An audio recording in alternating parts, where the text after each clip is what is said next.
Katie and I went and saw that Demon Slayer movie. Oh, yeah. Which is funny because it's like the beginning of the finale of the series, and I had not seen any of it previously. So, like, I really walked in having no idea what was going on. No, as far as I heard, they aren't doing series anymore, and they're just going to do a bunch of movies. So it's 3 movies, and it's and it's ending the story. So there's supposed to be this movie, and then there's going to be one more movie in 2027, and then one more in 2029, and that's the end. So it is a continuation of the series. Yeah. Which is interesting because most anime movies are like just kind of like a standalone. Well, even if they're thing. part of a series. They're, kind of just their own thing. Yeah, side stories, which I only know from Ninja Gaiden. I don't know all the anime terms. When I was an anime fan, nobody said all these stupid things. Oh, no, like I said, Gaiden, I learned from Ninja Gaiden, and I learned that in, like, elementary school. But it doesn't matter. It was funny. So, we've had a number of not great theater experiences in recent months. Like all of us. You included.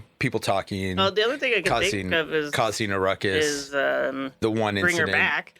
But that was a while ago now. I mean, that was a couple months ago. But you know what? Okay, maybe over the last year. But there's been a few instances.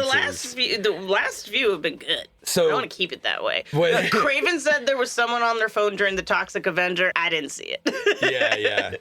And Megan started out bad and then ended fine. Okay. So, but anyways.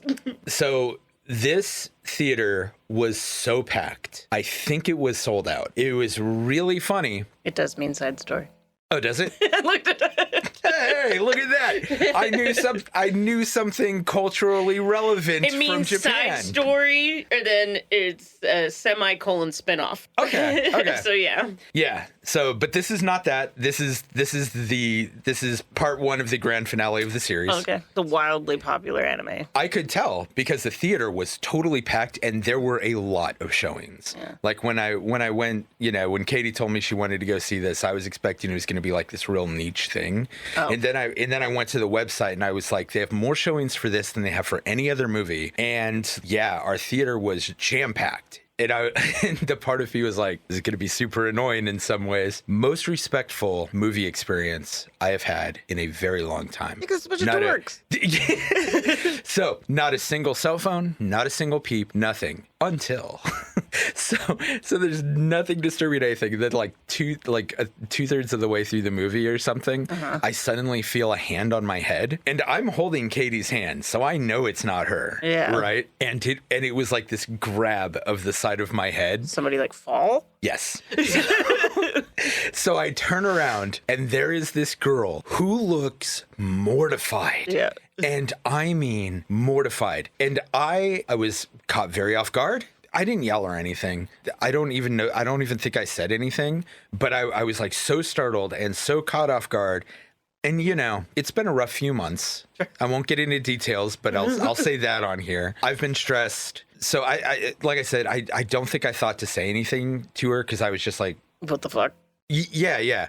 But she was trying to be as quiet as she could while being super apologetic. And as I turned around and relaxed my face, I realized that just from feeling my face relax, I could tell I was probably shooting her the dirtiest look. Of course.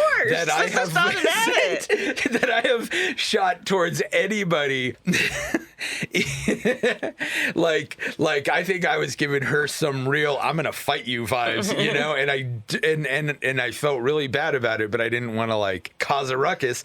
This theater is being so attentive and into it. I don't want to get up and be like, hey, I'm real sorry. But as soon as the movie stops, I look around and the only empty seats are the ones directly behind us. And I looked over at the girl who was next to them and I was like, hey, was that you that accidentally grabbed my head during the movie? And she was like, no, might have been these people. They left before the end. I was like, oh no. And I felt so bad. We got to get out of here. I felt so bad because I just I legitimately felt awful. And Katie will even tell you, I was lamenting it all the way home. I was just like, I just know that they thought I was super mad and left early and they missed out on the last part of this movie. And it was a big big important thing for the series, you know. And if I had just at the time thought to be like, don't worry about it, you know, or whatever, but I was like so surprised that I couldn't. Yeah. So I feel really bad.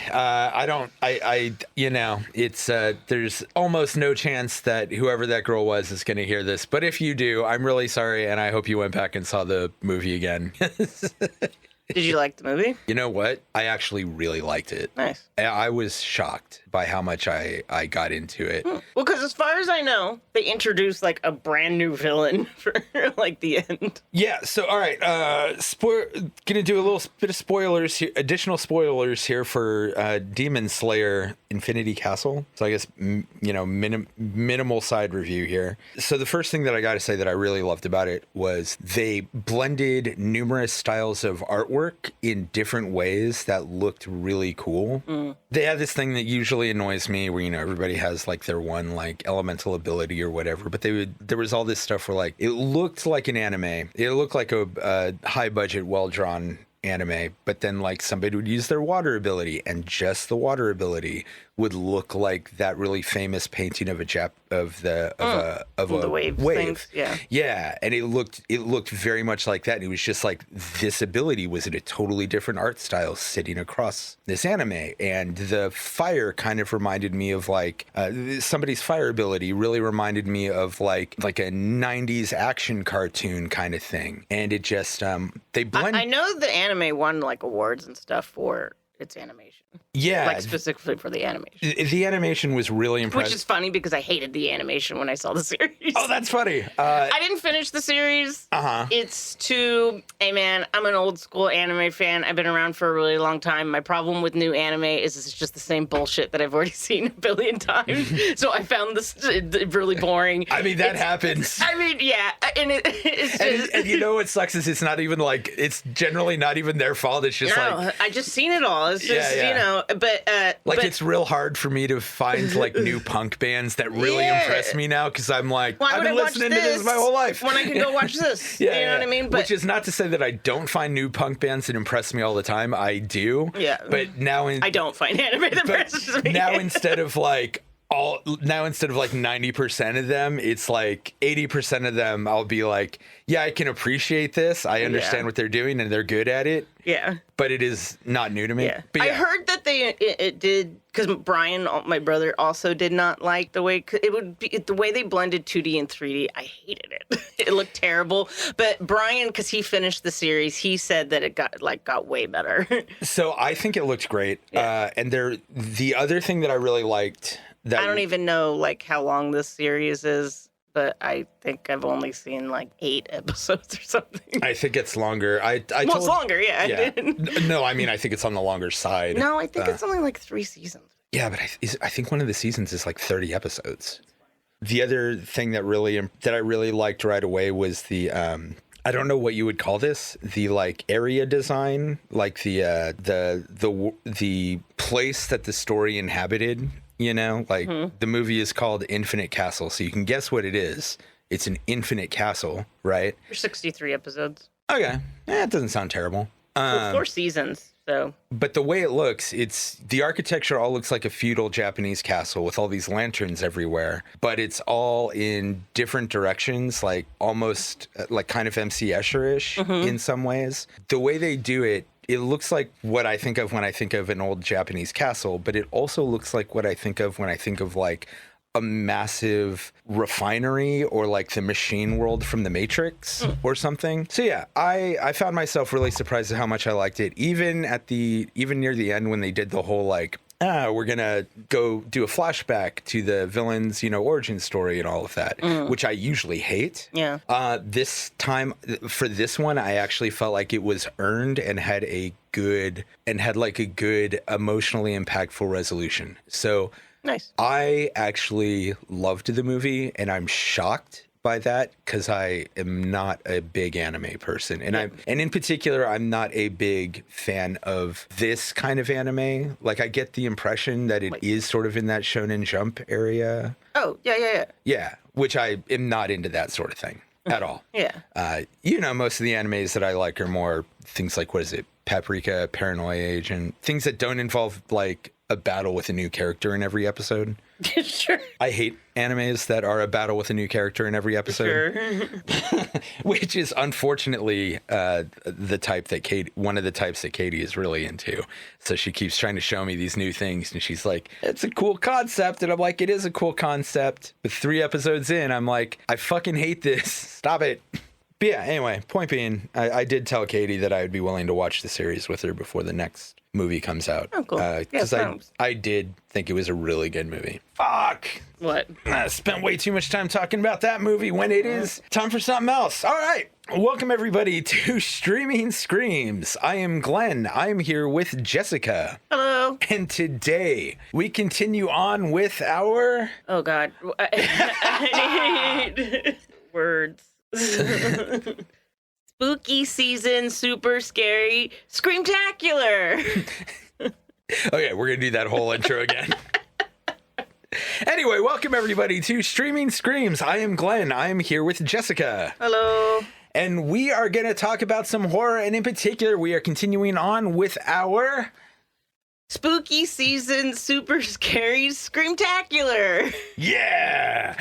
And we are talking today about Trick or Treat. This is my favorite fucking Halloween movie of all time. I love this movie. I'm so fucking excited to be sitting here talking about it for this episode. Nice. Yeah. I didn't realize this movie was never in the theaters. It was not. Yeah. Yeah. I think it was supposed to be, and then there was like a fucking clusterfuck of some sort. Didn't sound like it. Oh, really? Yeah. Well, no. It was in festivals. Oh, shit. No, it's coming to theaters. Like this week, or not this week, for 2 days in October. I really want to go see it. Because I have probably watched this movie. I don't know, man. I've watched it at least once a year, every year since it came out. And usually I've watched it a couple times around Halloween season, especially before like streaming movies became a big thing. And all you had was your like DVD collection. And I'm like, oh, I've got 15 DVDs here. 2 of them are Halloween related. So I just watch, it'd be like Halloween, House of 1,000 Corpses, and this over and over again. I've seen this. This is only like my 3rd or 4th time seeing it. Really? Yeah. Yeah, it's one of my absolute favorites. It's actually one of my all-time favorite movies, period, and definitely my favorite Halloween movie. Really? Hear that, John Carpenter? Hey! Your number 1 fan. Not Look, his man. favorite Halloween movie. I appreciate all of John Carpenter's movies, except maybe The Ward. The Ward is not the best. The Ward? Yeah. But then you like... Oh, okay, never mind. Wait, what? What? Was it the Mars one? Oh, Ghosts of Mars?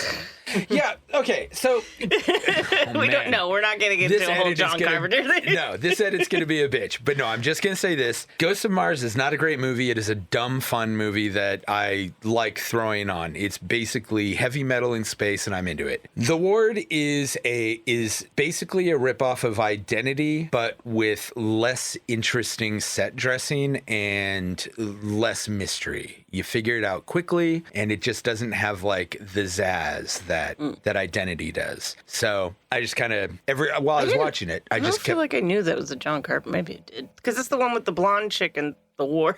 Yeah. And all the girls are her. Yeah, and it's the last movie that he did up to this point. It's whatever. Like I said, it's a half-assed Identity, and I'm not into it. Anywho, Trick or Treat, released in festival screenings in 2007, released for real in 2009, written and directed by Michael Dougherty, starring. Okay, so there's a lot of characters in here. I'm gonna keep all their descriptions short, but I'm gonna mention what they're all wearing.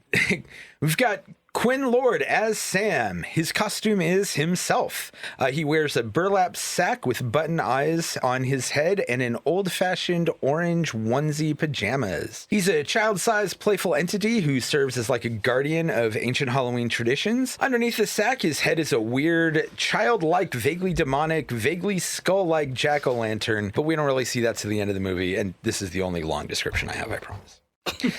He has supernatural powers that aren't really defined and honestly don't need to be. He also has 2 weapons, a large jack-o'-lantern shaped lollipop with a bite taken out of it, creating a sharp-edged point at the tip, and a candy bar with a razor blade. Henry and Emma, the drunk, loving married couple. We've got Tama Pennicott as Henry, who is dressed as a space hero of some sort. He is a drunk, cheerful, and horny guy who loves Halloween and believes in keeping the ancient traditions alive. And then we've got Leslie Bibb as Emma, who is dressed as a robot. She is not really into Halloween. In fact, she says that she hates it, but I kind of think she's just more irritated with her husband. And seems just really tired and annoyed. Dylan Baker as Principal Stephen Wilkins, who is eventually dressed as a masked vampire. He is the local school principal who loves Halloween and seems to have a love-hate relationship with kids as a whole. Connor Christopher Levins as Billy Wilkins, who will eventually be dressed as Principal Stephen Wilkins. This is Principal Wilkins' young son, who is obnoxious and kind of needy, but in a pretty cute way. Brett Kelly as Charlie, who is not wearing a costume. He is a bratty little shit who is smashing pumpkins and taking bowls of Halloween candy without even bothering to dress up. What a dick. This kid was just for a period of time playing just shitty kids in movies. I know, and he was in like all of them, and he never like really mattered except that he was just a shitty kid. Yeah, well, in Bad Santa, he's the main character, but I always forget about Bad Santa. I really not into that movie. I hate Billy Bob Thornton. It's not my type of humor, but yeah.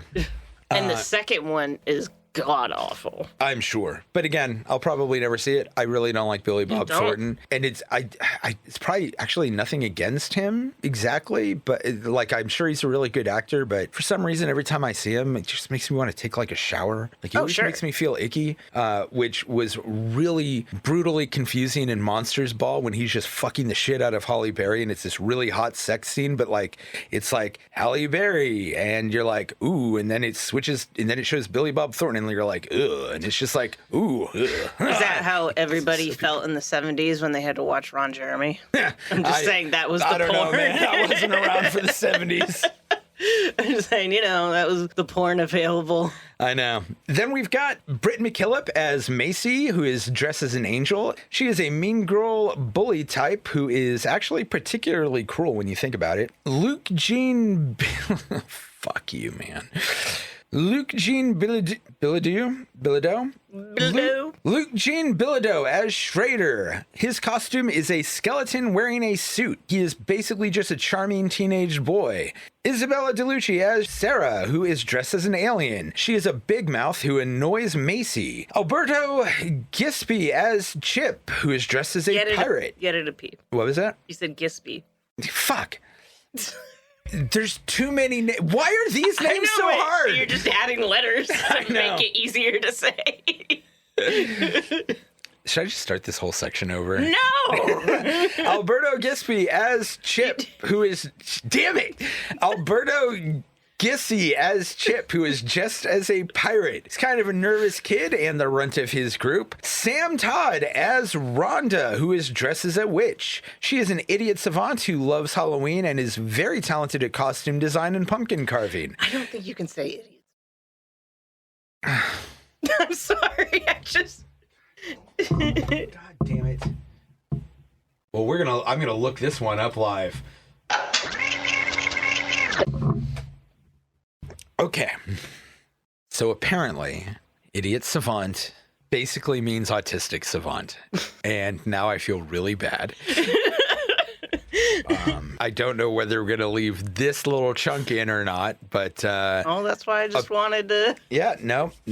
Thank you for that call out, Jess. I will have to remember that in the future. She is an autistic savant who loves Halloween and is very talented at costume design and pumpkin carving. That really took the wind out of my sails, man. Christine Willis as Miss Henderson, who is dressed as a sexy cat. She is a drunk teacher having a party. Gerald Pates as the bus driver, who is not dressed as anything. Anna Paquin as Lori, who is dressed as Little Red Riding Hood. She is the virgin of her group, self-conscious and nervous about wanting her first time, which will apparently be tonight, to be special. And her sister, Lauren Lee Smith as Danielle, who is dressed as Cinderella. And their friends, Rochelle Aites as Maria, who is dressed as Little Bo Peep, and Monica Delane as Janet, who is dressed as Snow White. We have Brian Cox as Mr. Krieg, who is not dressed as anything. He is Principal Wilkins' neighbor, a cranky old man who doesn't seem to like Halloween, children, or anything aside from his dog Spite. And finally... The dog's name is Spite? Yeah. I don't know how I didn't notice that. And finally, we have Zip as Spite, who is wearing, for part of the time anyway, a demon dog / hellhound costume. He is a friendly, curious little guy. God damn, this cast is huge, man. This is, it was just so much. So there's a couple things to go over before we really get into the recap here. This movie takes place in the small town of Warren Valley, Ohio, which is normally a quiet town that apparently goes absolutely nuts for Halloween, complete with wild parties, parades, and all that good stuff. How would you describe the format of this movie? Would you call this an anthology? Absolutely, 100%. What else would it be? Well, so it is definitely an anthology in my opinion, but we have had discussions before about the way certain anthology movies are structured and edited. And in particular, this one really sort of blends all the stories together. All of the stories are connected, and they are definitely connected through this like little town. And you could even call this just a movie about this little town on Halloween. But there's no real framing device beyond the existence of this town. There's no host, there's no title cards, no chapter markers. There's a wraparound story. Yeah, there is a wraparound story. But overall, it's not like one of those things where it's like one story ends and the next one begins. We often see characters from one story popping up in others, sometimes in the background, sometimes as an actual character. Yeah, they said the main reason they did that was just so you know the continuity. Yeah, and it works. Because it does jump the timeline of the night jumps around. Yeah, and it does actually note when things are happening earlier or later and all that. But yeah, you do see all these little connections, and so it's just sort of a complicated structure. But also, you will cut straight up from one story to another and then back. So like only the wraparound story. No. There are times during, I think it was in between the principal story and the kids, we cut. That's when we have the scene of the girls from the party story getting dressed in their dressing room and initially asking out the dates, but then we go back to the other story. Point being, I didn't want to deal with all that mess in these notes, so as I was putting together the recap, I just really separated them out into each story. Yeah. Makes sense. Yeah. Because, it's just one night in a town, and then they bounce around for who they're focusing on. Right. But there is individual stories.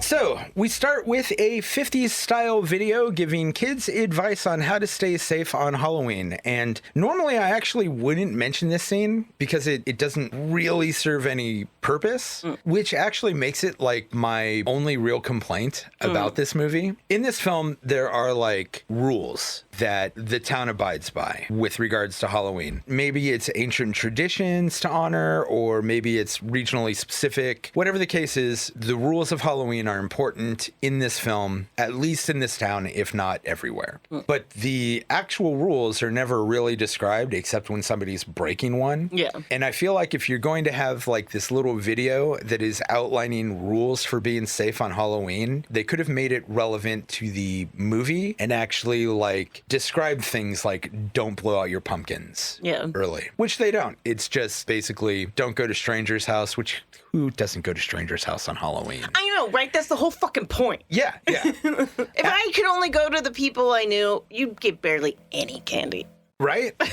It would be super annoying. And let me tell you, I am trying real hard, and I've told all the neighbors this, and I've mentioned it to you a bunch of times. I'm trying real hard to make our neighborhood like a destination for Halloween. Yeah. Which so far had very mild success in, but I'm going to call success. But like, I don't know any kids. Yeah.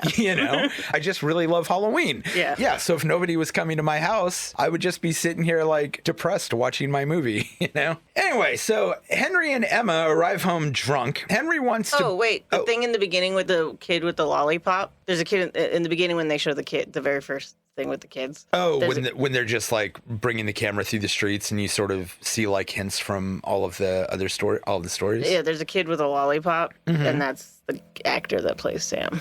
Oh, yeah. I do remember that. Oh, isn't he like peeping on somebody? Yeah, I think that's right.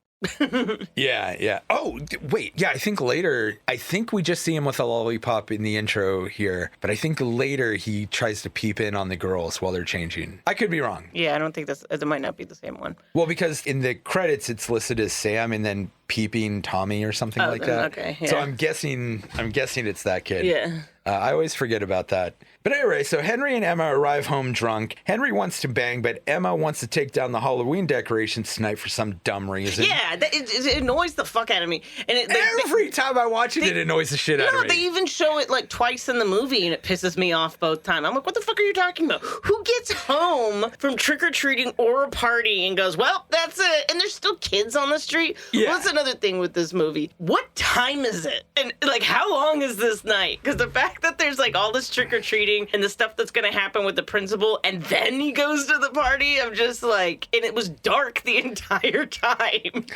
Yeah, I don't know. I'm like, this is the longest night ever.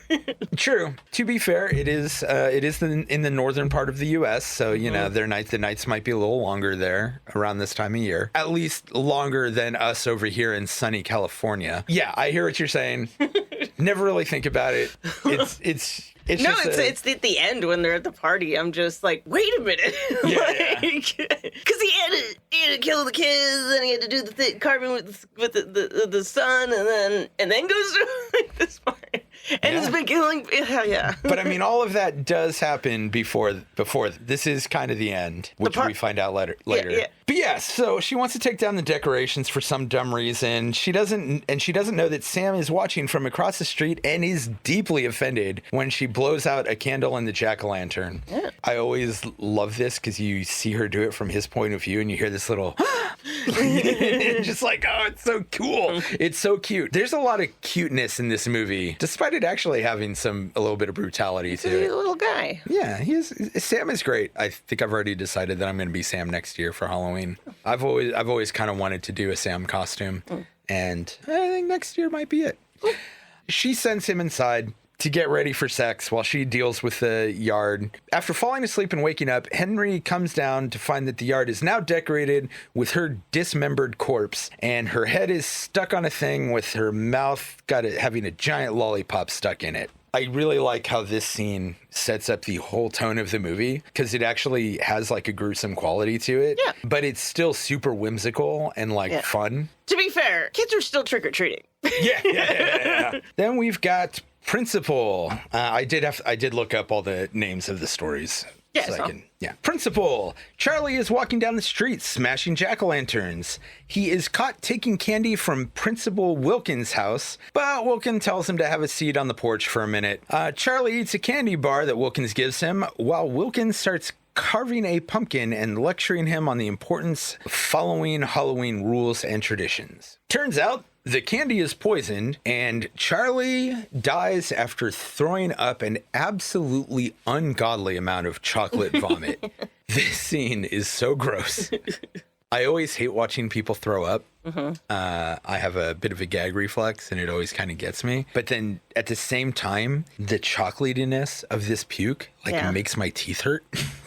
You know? I'm just like, this is horrifying. So Wilkins starts to bury Charlie in the backyard along with the body of another kid. And this is like a really fun and funny sequence where he's doing this, but he's like dealing with all of these interruptions, and the whole story is kind of just him getting more and more frustrated. Trick-or-treaters come to the door. I mean, this was not like, what is this guy doing? That's another thing. This always frustrates me too, because I'm just like, this was not thought out. In any way. No, it was totally a crime of opportunity. No, but apparently obviously he's done it before. It's like, get your shit together, man. Well, This is not how serial killers stay hidden. Yeah. So the trick-or-treaters that we see are from the other another story that's coming up. Yeah. But it is really funny because Chip seems to notice that something's wrong. Like he notices the vomit trail and the blood trail, and I think he realizes that the blood on Mr. Wilkins is not fake. Yeah. And Wilkins, the actor, just gives him this great happy Halloween. Yeah. like he's got this great tone tone of I know you know. Yeah. And I'm going to use that to fuck with you. Yeah. God, I fucking love this movie. But yeah, also like the neighbor's dog, Spite, is barking at him. At one point, he chops off a finger from one of the bodies to distract Spite with. And Mr. Krieg comes out and yells at him. Just all this good stuff. But what I also really, what I really love here is that. Oh, also, no, it's not a crime of opportunity. It can't be. Didn't he have a hole ready? There's another body in that hole. Oh. When he pulls the tarp off of it, there is another body in there. Although not actually, we find out that it's not actually another body because that kid started squirming. Yeah. And I believe that's one of the clown kids that we see in a couple other segments. There's a lot of Billy interrupting him and just being like, help me carve a pumpkin. I need help with the eyes. And I really love, there's this line where he's like burying the kid and he's super annoyed with his son and he's like, Daddy, I want to carve a pumpkin. Yeah. Daddy, I want to go to the parade. Daddy, I wish Mommy was still alive. Yeah. You know, like, it's so fucked up, but it's so funny. At one point, Mr. Krieg comes out to yell at him, and Wilkins is trying to be nice to Mr. Krieg, but Krieg is a dick and leaves him yelling like, screw you for no reason. With his work here done, he goes back inside and sees Krieg yelling for help, but just like ignores him. And I'm not sure because he was just a fucking asshole. Oh, yeah, sure. And I'm actually not 100% sure if he knows that Krieg is yelling for help or if he thinks Krieg is just yelling at him. Yeah. But Billy jumps out with a mat with like a gorilla, I think it's like a gorilla mask or something on, and actually scares Wilkins really badly. So Wilkins grabs his knife and he takes Billy to the basement to work on the jack-o'-lantern, and just when you think he's gonna stab Billy, he instead plunges the knife into what is revealed to be the severed head of Charlie before starting to show Billy how to hold a knife properly while carving up a head. Yeah. Touching father-son moment. So I really They also have it on a Lazy Susan, which I've never considered that for a pumpkin. I think about it every year after watching this movie and then never do it. But it makes sense. Yeah. I do really like Dylan Baker. I think does a really good acting job here for a moment, because when Billy scares him, he has this look that is like, looks like murderous rage. But then when they go in and they start carving the head, it really recontextualizes this look as much more a loving, like, oh shit, my son actually gets Halloween. Yeah. You know? And it is like really sweet in this weird, demented kind of way. Yeah. He has a history in being in movies where he's not great with children. Oh, really? Oh, well, not like in real life, but... I understood. Yeah, because he's in the movie Happiness. I've never seen it. Oh, okay, well, he's like a child molester. Oh, good times. Child molester, child murder. He's got his niche. Gross. But you know what? He can also show tenderness to his son, and that's a good thing, you know? The family that slays together stays together, as they say. Next, the Halloween School Bus Massacre. Macy, Chip, Schrader, and Sarah are going door to door, trick-or-treating and asking people to donate pumpkins. They go to Miss Henderson's house, where she is very drunk and having a party. This scene doesn't do anything to move the plot forward, but I think it's funny. It's a very funny scene. She's like trying to give them booze, and of course Macy spoils that for everybody. Yeah. You know, because Macy's the worst. She's also like, I don't know. I don't think she's intentionally being flirtatious with the kids, but she's just clearly in like that kind of mood. She's just really feeling her sexiness. Yeah. and that comes off as very inappropriate, but is still, again, very funny. But anyway, so they go and they pick up Rhonda. What? Sorry, it's been driving me crazy who this Macy chick is, because I know I've seen her before, and I didn't look it up before, and I just looked it up. She's the little sister in Dead Like Me. Oh, okay. Yeah, show that most people did not see. I have not watched it. I've heard that it's really good. I thought you didn't see any of it when we lived together? No. I have it all downloaded. Oh, really? Yeah, it's a cute show. Like I said, I've heard it's really good, but no, I've never seen it. It's about Grim Reapers. It's about a woman who gets killed by a toilet seat falling from a plane and killing her, and then she becomes a Grim Reaper. Huh, interesting. And then it's them having to go like reap souls. Good times. And there's like some creatures that are like nefarious. Anyway, it's been driving me nuts. Yeah. I was like, who is this chick? I mean, is she just an absolute bitch in that one too? Kinda, but there's reasons for it. Okay, yeah, in this, I don't know that it's an anthology. We don't get huge she's just supposed to be backgrounds on like the everybody. preppy chick. Yeah, I mean she's a bully. Yeah, that's what she is. She's a mean girl bully. So they go to pick up Rhonda. Schrader is tasked with putting the charms on Rhonda, but he also does kind of genuinely seem impressed with the many awesomely carved pumpkins that she has. Yeah, and her homemade costume, and I don't know, it felt to me like he was all on board, but like as the story goes on, he is less and less. Yeah, he likes her. Yeah, which is too bad for everybody. Yeah. So Macy leads them to the quarry where she tells them the story of the Halloween school bus massacre, which we are shown in flashback form. Which, in this, all the kids that are on the bus are actually disabled, disfigured kids, which is interesting because you don't even see them. Like, they have masks and everything on, and they're all like stuff, which is just, it's just nice because there's so many movies where there's characters that you do see and are major characters that have disabilities and they can't bother to get somebody with the actual disability. Not that I feel like you have to, but No, I think it's a good thing. But it's just interesting considering you don't even really see them. Right. They didn't have to, but it's good that they did. Now I know it's also all the costumes are designed after not just old school Halloween costumes, because all those are like fucking creepy as shit. Yeah. But they're designed after ones that literally like kids in wards made. Like homemade. Well, no, like kids, like disabled kids and stuff that they used to put in ward. They used to just lock them all up. That they did have them make costumes, and these are all based off of ones made by. Right. Yeah, it is. Do you know, did they have the kids like help in making the costumes or? Okay. That is a really cool way to approach this though, I think. Yeah. Oh, and they all had a blast. They said that the kids loved doing it. Oh, I bet. They all had a blast. There is a sense of fun that runs throughout this movie. I bet everybody in it had a great time. Maybe. Yeah. Like, obviously I'm not an actor or anything, but I would have loved to have been able to work on a movie like this. Yeah. The parents of 8, quote, mentally disturbed children. Is that a bad phrase too? I don't think so. I think that's fine. Okay. But also, this is based on what they said in the past. It's a story, so it's okay. Yeah. And, I just don't feel any great desire to be a jerk to people as a whole. Yeah. So if a term has fallen out of acceptable usage, I don't actually want to use it. I mean, I don't think they typically called people disturbed. But I think the band ruined that for everybody. Yeah, so the parents of 8 mentally disturbed children bribed their bus driver to dispose of the kids. I don't think we actually know exactly what he had planned. The bus driver? Yeah. Just to drive him off a cliff. So that's what I feel like. He's going to jump off. That's what I feel like they were going for, but like, he should have just jumped off, They got him. Run out the back. What? Oh, no, he did get off. He escapes after it crashes. He crawls out of the wreckage, and he's the only one that lives.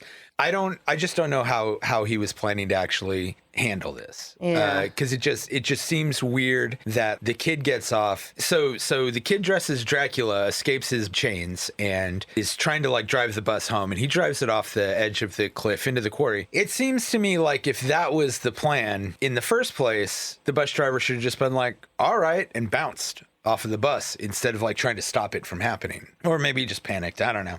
Either way, the bus crashes into the quarry where the children all drown. The bus driver escaped, but nobody ever did anything about this because the town wanted those children gone anyway. Macy and her crew leave 8 jack-o'-lanterns by the lake to pay respects to the dead. And at this point, the group splits up, leaving Chip and Rhonda alone. Turns out that this was all just a setup for a prank. As the gang all return dressed as ghouls to make it look like they killed Chip, just to scare the shit out of Rhonda. Rhonda gets hurt, Schrader calls the prank off, saying it's gone too far, and Macy gets all butthurt and boots one of the tribute pumpkins into the water, which causes the actual drowned children to rise from their grave and attack. Rhonda reaches the elevator and basically abandons the rest of the kids as revenge for their cruelty. As she leaves with her jack-o'-lanterns, she shares a respectful look with Sam, who is watching from nearby. Good story. I also really like that there is one moment where they all hear a bunch of wolves and Rhonda's like, werewolves. And that's, it's just this little passing reference. And then later on we get to this segment, surprise party. There's a big Halloween festival and parade going on in town. We follow through festivities and into an alleyway where we see a masked man in a hood making out with some chick. Apparently a vampire. He bites her neck and she tries to run and even tries to get help from a passing Henry and Emma, but they dismiss her as drunk, and the vampire kills her and leaves her dead body against a wall with nobody really realizing or noticing what just happened, because it doesn't seem out of place in this absolutely wild Halloween festival. I would fucking kill to have a festival like this here. Sure. Yeah, it'd be awesome. It would be so cool. I don't know if there's really any place that actually has festivities this great for Halloween. I imagine New Orleans probably does. No, there is a town that's known for having a huge party. We should go there for Halloween at some point. Yeah, I'll have to look it up. I forget. I told you about it one time. I was like, we need to go here. Yeah. And it was the only reason to go to the state. Yeah, I think you told me about that way back when we were roommates. Yeah, it was a long time ago. But I'm like, no, there is a place. Yeah, I think we were talking about going, and then we both ended up, hooked up with Craven and Katie. Yeah. Yeah, we got to reestablish these plans. I want to go to this thing. Yep. So Lori, Danielle, Maria, and Janet are in a Halloween store trying on their costumes and upsetting parents by being somewhat vulgar, which was a very funny conversation. Everyone's ass tastes the same is pretty great. They were talking about how one of them hooked up with a sailor that they thought was a dude, but ended up being a chick. And she was like, whatever, she had a great ass, and they all taste the same anyway. So...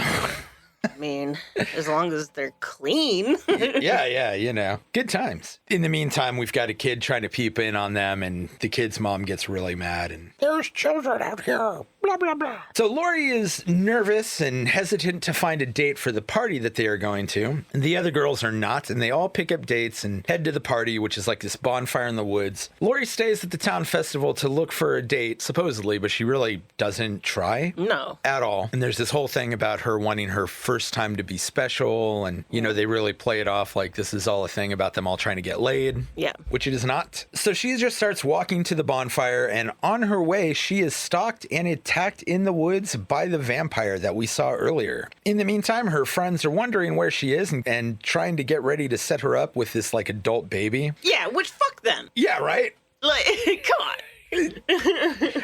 You're telling me there's no one else here.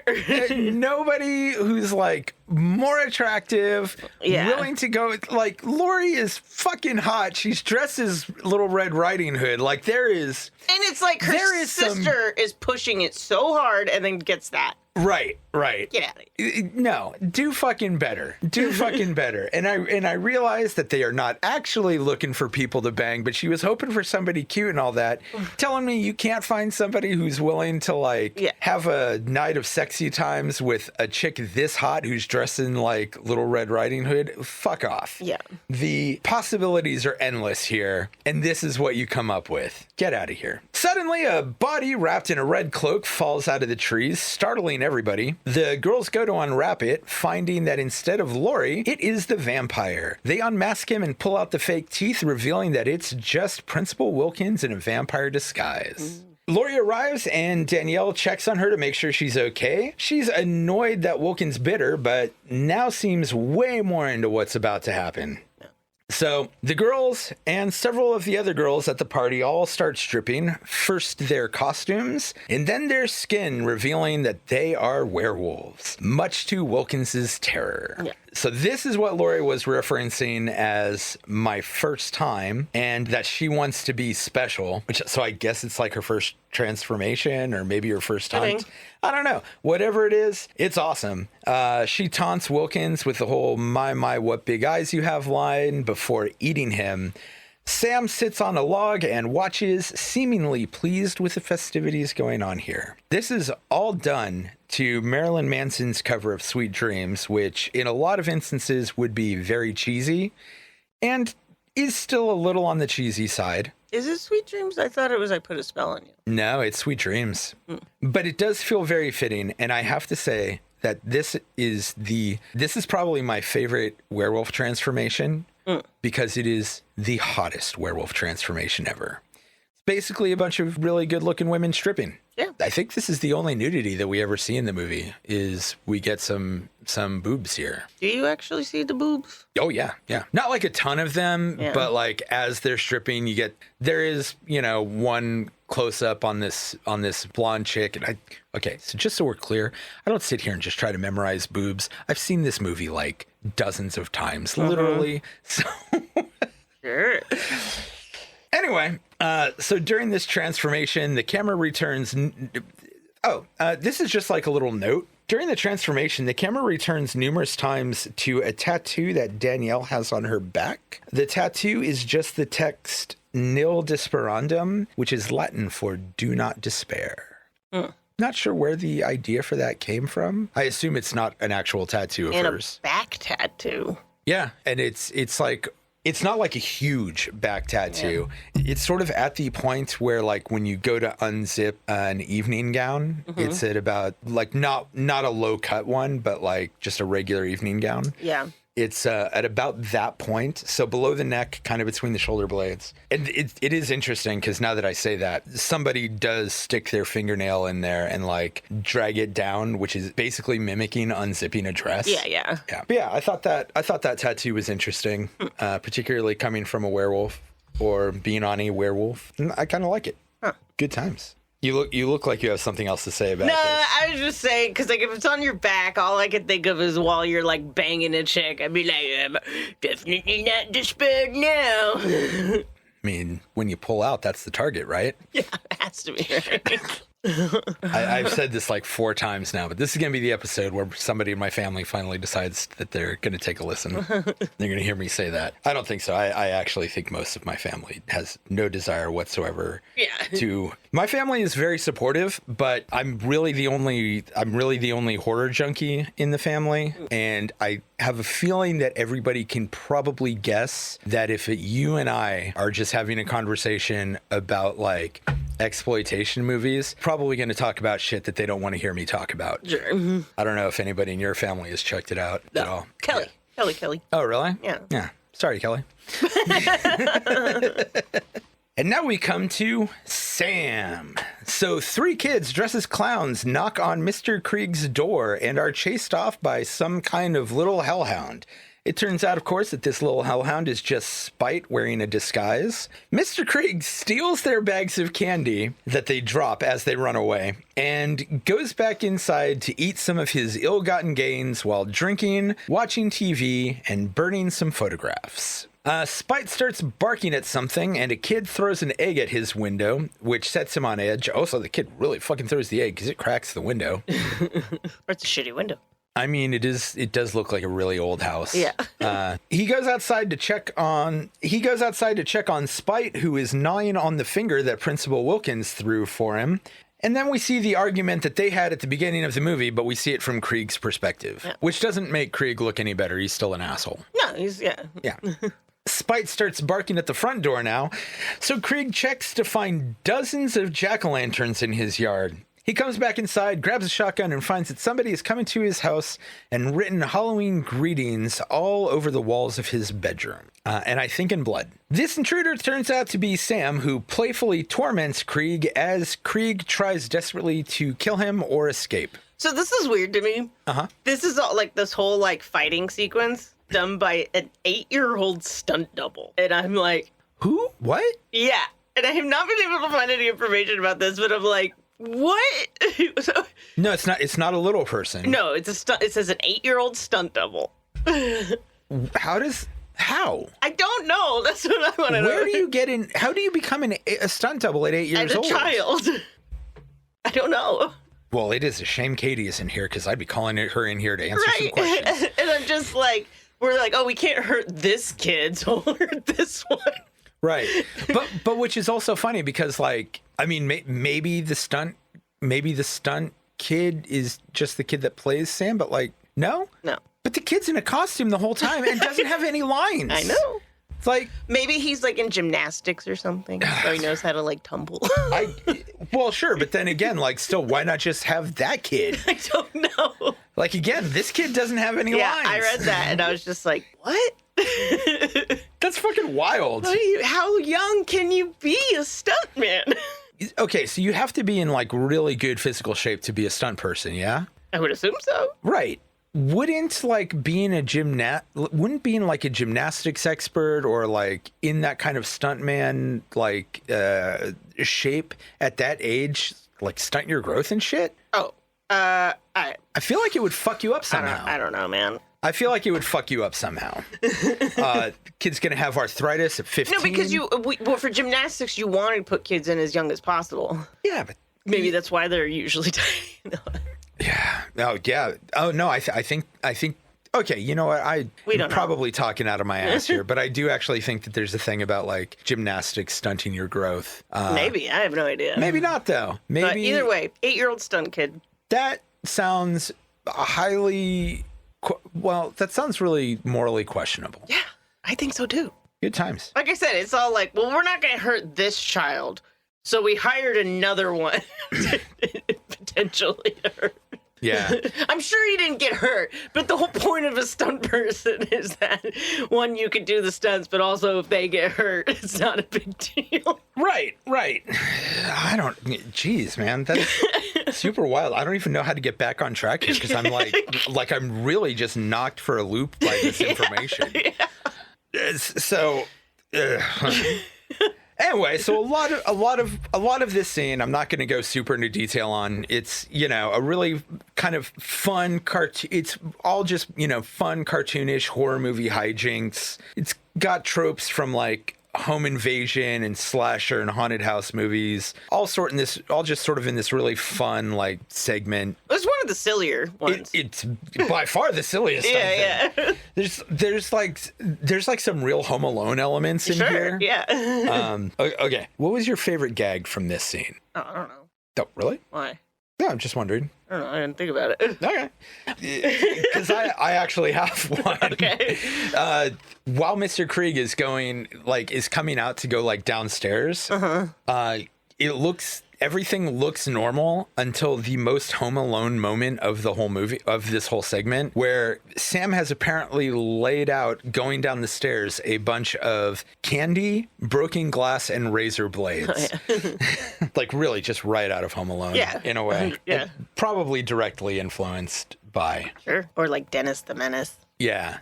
I think this gag actually is in one of the Home Alones. I haven't seen those movies in so long, but yeah. Not specifically with broken glass. No, isn't it like cars, like micro machines or something? Yeah, it's like the type of toys that really hurt your feet. Yeah. At some point, Sam does lose the burlap sack. Yeah. And I am not a big fan of the little pumpkin man? It's not my favorite part. Oh. I think it looks really cool, but I think that the sack looks cooler. So having the sack come off, it has this weird like reverse effect where it's just like slightly less. They said if they ever made a sequel, which probably at this point isn't going to happen. Oh, sure. But the one thing that he wanted to do was show Sam being born in a pumpkin patch. I can see that. Yeah, no, I do like his head. It's really cute. But just because I always assume for me, the burlap sack is so, and I know it's not like iconic. It's pretty iconic at this point. Yeah. For me, the burlap sack look is just so iconic that having that come off, it's kind of like even if the head looks cool, it's kind of like Freddy losing his shirt. Or when like Jason loses his mask, particularly in Seven. Yeah. And he's just like. Yeah. No, it's exactly like that. It's exactly like that, and it's the same thing. Like a lot of his heads actually look cool. Yeah, but they're not the hockey mask. No. And it's the same thing here. The head looks great, no complaints. Yeah, he is just an awesome little villain all around. But he's got pumpkin guts. The sack is just so iconic, in my opinion.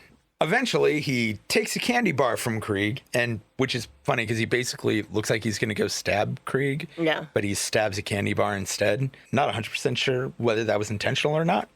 So he takes a candy bar and he leaves. And the camera zooms in on the photographs that Krieg was burning, revealing him to be the bus driver from the Halloween school bus massacre. I don't like this reveal. I mean, it makes sense to have a reveal, but it's just they're like, the bus driver disappeared and nobody knows what happens to him. And I'm like, and he's still just in the town and nobody knows who he is, that's ridiculous. Well, everybody agreed not to do anything about it, and everybody just that's was fine, like, but meh. they literally were like, nobody knows what happened to him. True, but yeah, they do. He's right there.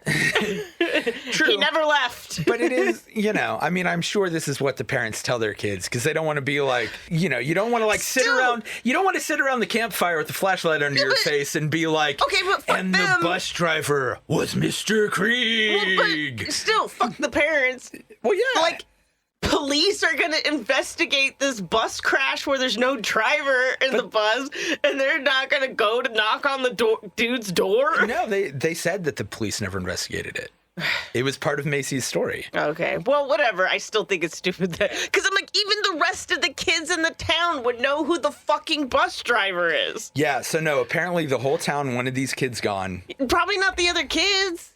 I mean, one would assume, but... But I'm just saying they would know who the bus driver is. Sure, You can't be like, he was never seen from again. He's still at home.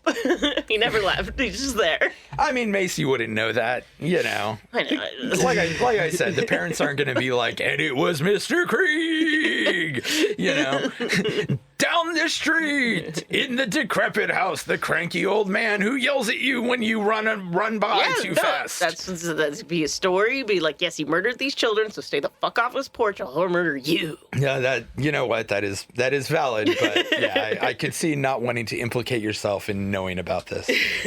And then finally, we have the conclusion. Having learned his lesson, a very heavily bandaged up Krieg starts handing out candy to trick-or-treaters, and he even seems to have a moment of amused fun when a little girl compliments him on his mummy costume. We follow his gaze as he looks around the neighborhood, and we say goodbye to the survivors of the rest of the movie. Billy sits on his front porch, handing out candy while dressed as his dad, Stephen Wilkins. Poor kid, doesn't have any parents anymore. Rhonda comes home with her cart full of jack-o'-lanterns. The werewolf girls all drive by, cheerfully laughing and bullshitting with each other. Sam turns his attention from Krieg over to Henry and Emma, who are returning home, showing that we are now seeing the very beginning of the movie. Sam grabs his lollipop and goes to kill Emma. Don't they show him biting it, or you hear it? They do. You see him bite it, and then he goes across the street. Krieg goes inside, but then he gets one last group of trick-or-treaters, the resurrected children from the bus all those years ago. And the ending as a whole is presented. Okay, see, here, that too. It's like, those kids know who killed them. He's been in the goddamn house the whole time. Why did they wait this long to go get the motherfucker? Because somebody violated the rules of Halloween at their lake. And you're saying this is some, like... They were the kids. They were the victims. Of course they know who killed them. No, I know. But they could have come get... I'm just saying that this has been, like, a legend in the town for a while. Other kids have gone down there and done pranks, for sure. No, I'm sure. So why these kids wait so long to go get the driver when he was still at his house? I'm guessing just nobody happened to angrily boot a pumpkin on Halloween night into the water in the quarry. Oh man. And what you were touching on a second ago, the ending as a whole is presented in this whimsical fashion. Yeah. But it actually has some really extremely dark elements to it. Rhonda looks traumatized, which she almost certainly is. Oh, yeah. Billy is waiting for his dad, who is never going to return. Yeah. And that is sad. And even though Wilkins was a monster who was teaching his son to be a monster, Billy still clearly loves him. Yeah. But he definitely has a dark future ahead of him after all this. Yep. So that is a bummer. So how do you like this movie? All right. Really? Yeah. I've always told you that. It's fine. It is one of my favorites. Yeah, it's not one of my favorites. It's fine. I don't dislike it, but I'm not in love with it like you are. Yeah. I do like that the order these stories are told in is the life cycle of Halloween. Yes. Yeah. So like the first one is being taught Halloween from your parents. The second one is when you first get to go trick-or-treating with your friends on your own and not have parents with you. The werewolf one is when you're in your 20s and Halloween's all about sex. And then there's the being old and being a curmudgeon. Which I am never reaching that stage. I shamed my parents when they stopped handing out candy. Good. I'm glad. They said not enough people come in. They just end up with too much candy. And I'm like, I don't care. No, you know what? Katie and I, when we were at that apartment, we had entire years without trick-or-treaters. We had a couple years where we had like one group. So random now. Yeah, but I mean, we still had candy, and we knew that we weren't gonna. We were also like basically, we were in an apartment complex, basically at the end of a not through street that wasn't even like a cul-de-sac or anything. It was just like somewhere between an alley and a cul-de-sac. Yeah, you know, and so like we knew we weren't gonna get but still we were like, if somebody does knock, we want to have candy for them. Yeah. You know, and today, like I said, we do try really hard to make this place a destination. We have a lot of candy for kids. We have a whole separate bucket that has nut-free candy. And when kids come to the door, we do ask, like, is there anybody that's allergic to nuts? And then they get like the separate bucket of candy, you know, and we're pretty generous with it. Fun note, this movie is made by the same team that did 2015's Krampus. Yeah. And even though they don't like really directly tie into each other through any characters or anything, but they are said to take place in the same universe, which I kind of brushed off initially until after I watched both of them a few times and realized that they do have similar vibes in things like creature design, but they actually both focus on the same theme, respecting the holiday and the traditions around it. Sure. Or the guardian spirits of it are going to come and get you. Yeah. I'm not really a fan of Krampus. Really? Yeah, I did not like it. I think it looks great. I like all the creatures and how stuff, but it's a goofy. Oh, it's very goofy. It's dumb. Very whimsical. I don't like it. I don't find it whimsical at all. I'm like, it's just bad. It's what if Christmas Vacation became a supernatural horror movie halfway through. I don't like it. And actually, they do thoroughly recreate a few scenes from Christmas Vacation. Yeah. Not a fan. Like I said, I was really disappointed because I wanted to like it. I was excited for it, and especially because it uses like practical effects and stuff. And then I saw it, and I was like, I love that movie. So, who would you recommend Trick or Treat for? Anyone who wants to watch a Halloween movie. Yeah. Yeah, I would say the same thing. Anyone who loves Halloween, especially if you like Halloween to have like somewhat cartoonish, whimsical vibes to it. If you like horror comedy. If you're into the early 2000s, it's very early 2000s. It is very early 2000s. Well, late 2000s. 2000, I guess. Yeah, mid 2000s. You know, if you dig fall vibes and use terms like spooky season, you'll probably like it. As long as you don't say spoopy. I imagine. I hate when people say spoopy. Whatever. It's, you know, it's not a term that you'll ever hear me use, but it doesn't bother me. I don't like when adults try to sound like toddlers. Yeah. Okay. So. And that's what they're doing. If you say spoopy in a normal tone of voice, like we just did, that doesn't bother me. If you try to make like a baby voice and say it, that's going to annoy me. But it also is going to annoy me if you're making a baby voice, period. Yeah. That does irritate me when people do like baby talk in like regular conversation. Like if you want to like. I used to know someone who said skizzers, not because they couldn't say scissors, because they just thought it was cute and funny. And I'm like, stop. Yeah, I think Katie does sometimes, but I don't think she does it to be cute and funny. I think it just became a habit when she was younger, which, yeah. I actually happen to have a real pet peeve about people mispronouncing words on purpose. Overall, Katie would drive me nuts, and she would do this deliberately. At some point, she mispronounced Spider-Man as Spider-Man, and oh my God. Yeah. I think I had a visible reaction on my face because she still says it. I've heard her say it. Oh, I know. She does it specifically to piss me off. Like, I am very specifically the target of this because she knows that it irritates the shit out of me when people mispronounce words on purpose. That's funny. It is just a real pet peeve of mine, and it's a real unreasonable pet peeve if you think about it. But I can't deal with it. It's not fucking Spider-Man. It's Spider-Man. It's not fucking Skizzers. It's Scissors. It's fucking, at least, you know what? At least Spoopy, at least it's its own different word and not like an actual mispronunciation of spooky.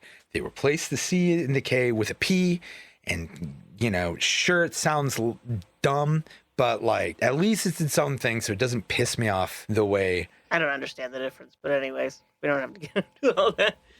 I don't mind when new words are created. I just don't like it. It's not a new word. It is a new word. How is it any different than skizzer? Because it's the same word, just mispronounced. So scissor is the same word, but mispronounced. You're changing one letter. No. That's what I'm saying. Skizzers is the same word, but mispronounced. That irritates me. Spoopy is spooky with one letter change. It's the same word. It is a similar word. It is a different word, though. Whatever. No. If somebody says skizzers, I have an urge to correct them. If somebody says spoopy, I might roll my eyes, but I don't have an urge to correct them. Your logic doesn't make sense. Anyways. My logic is perfectly cromulent, and I will hear nothing otherwise. Whew, good times. All right. I think that about does it for this pretty long episode of Streaming Screams. And I believe we'll be continuing on, hopefully, with our spooky season. What is it? You're the one that named this shit. I know. And it's very fun to keep making you say it, because you also say it in a fun way that I don't. You have a God, I've used the word whimsical a lot in this episode. Yeah. You have a whimsical way of saying it that I appreciate. Spooky season, super scary, Screamtacular. Yes, thank you for joining us for our spooky season, super scary, Screamtacular, whatever part of it this might be. Jessica, play us out. Oh, it's Halloween. There are some rules. You better know them, else Sam is gonna get you. Yeah. Don't know what they are, but there's some. We'll figure it out as we die. Thanks for joining us here at the Streaming Screams podcast. Please follow us on Instagram, Facebook, Threads, and YouTube at Streaming Screams Pod. You can also find us on TikTok and Blue Sky at Screams Pod. Every follow, like, thumb, rating, review, subscription, and share all help us out a lot with all the algorithm shit. So if you like what we're doing, please rate us wherever you get your podcasts, like our posts, you know, all that other good internet bullshit.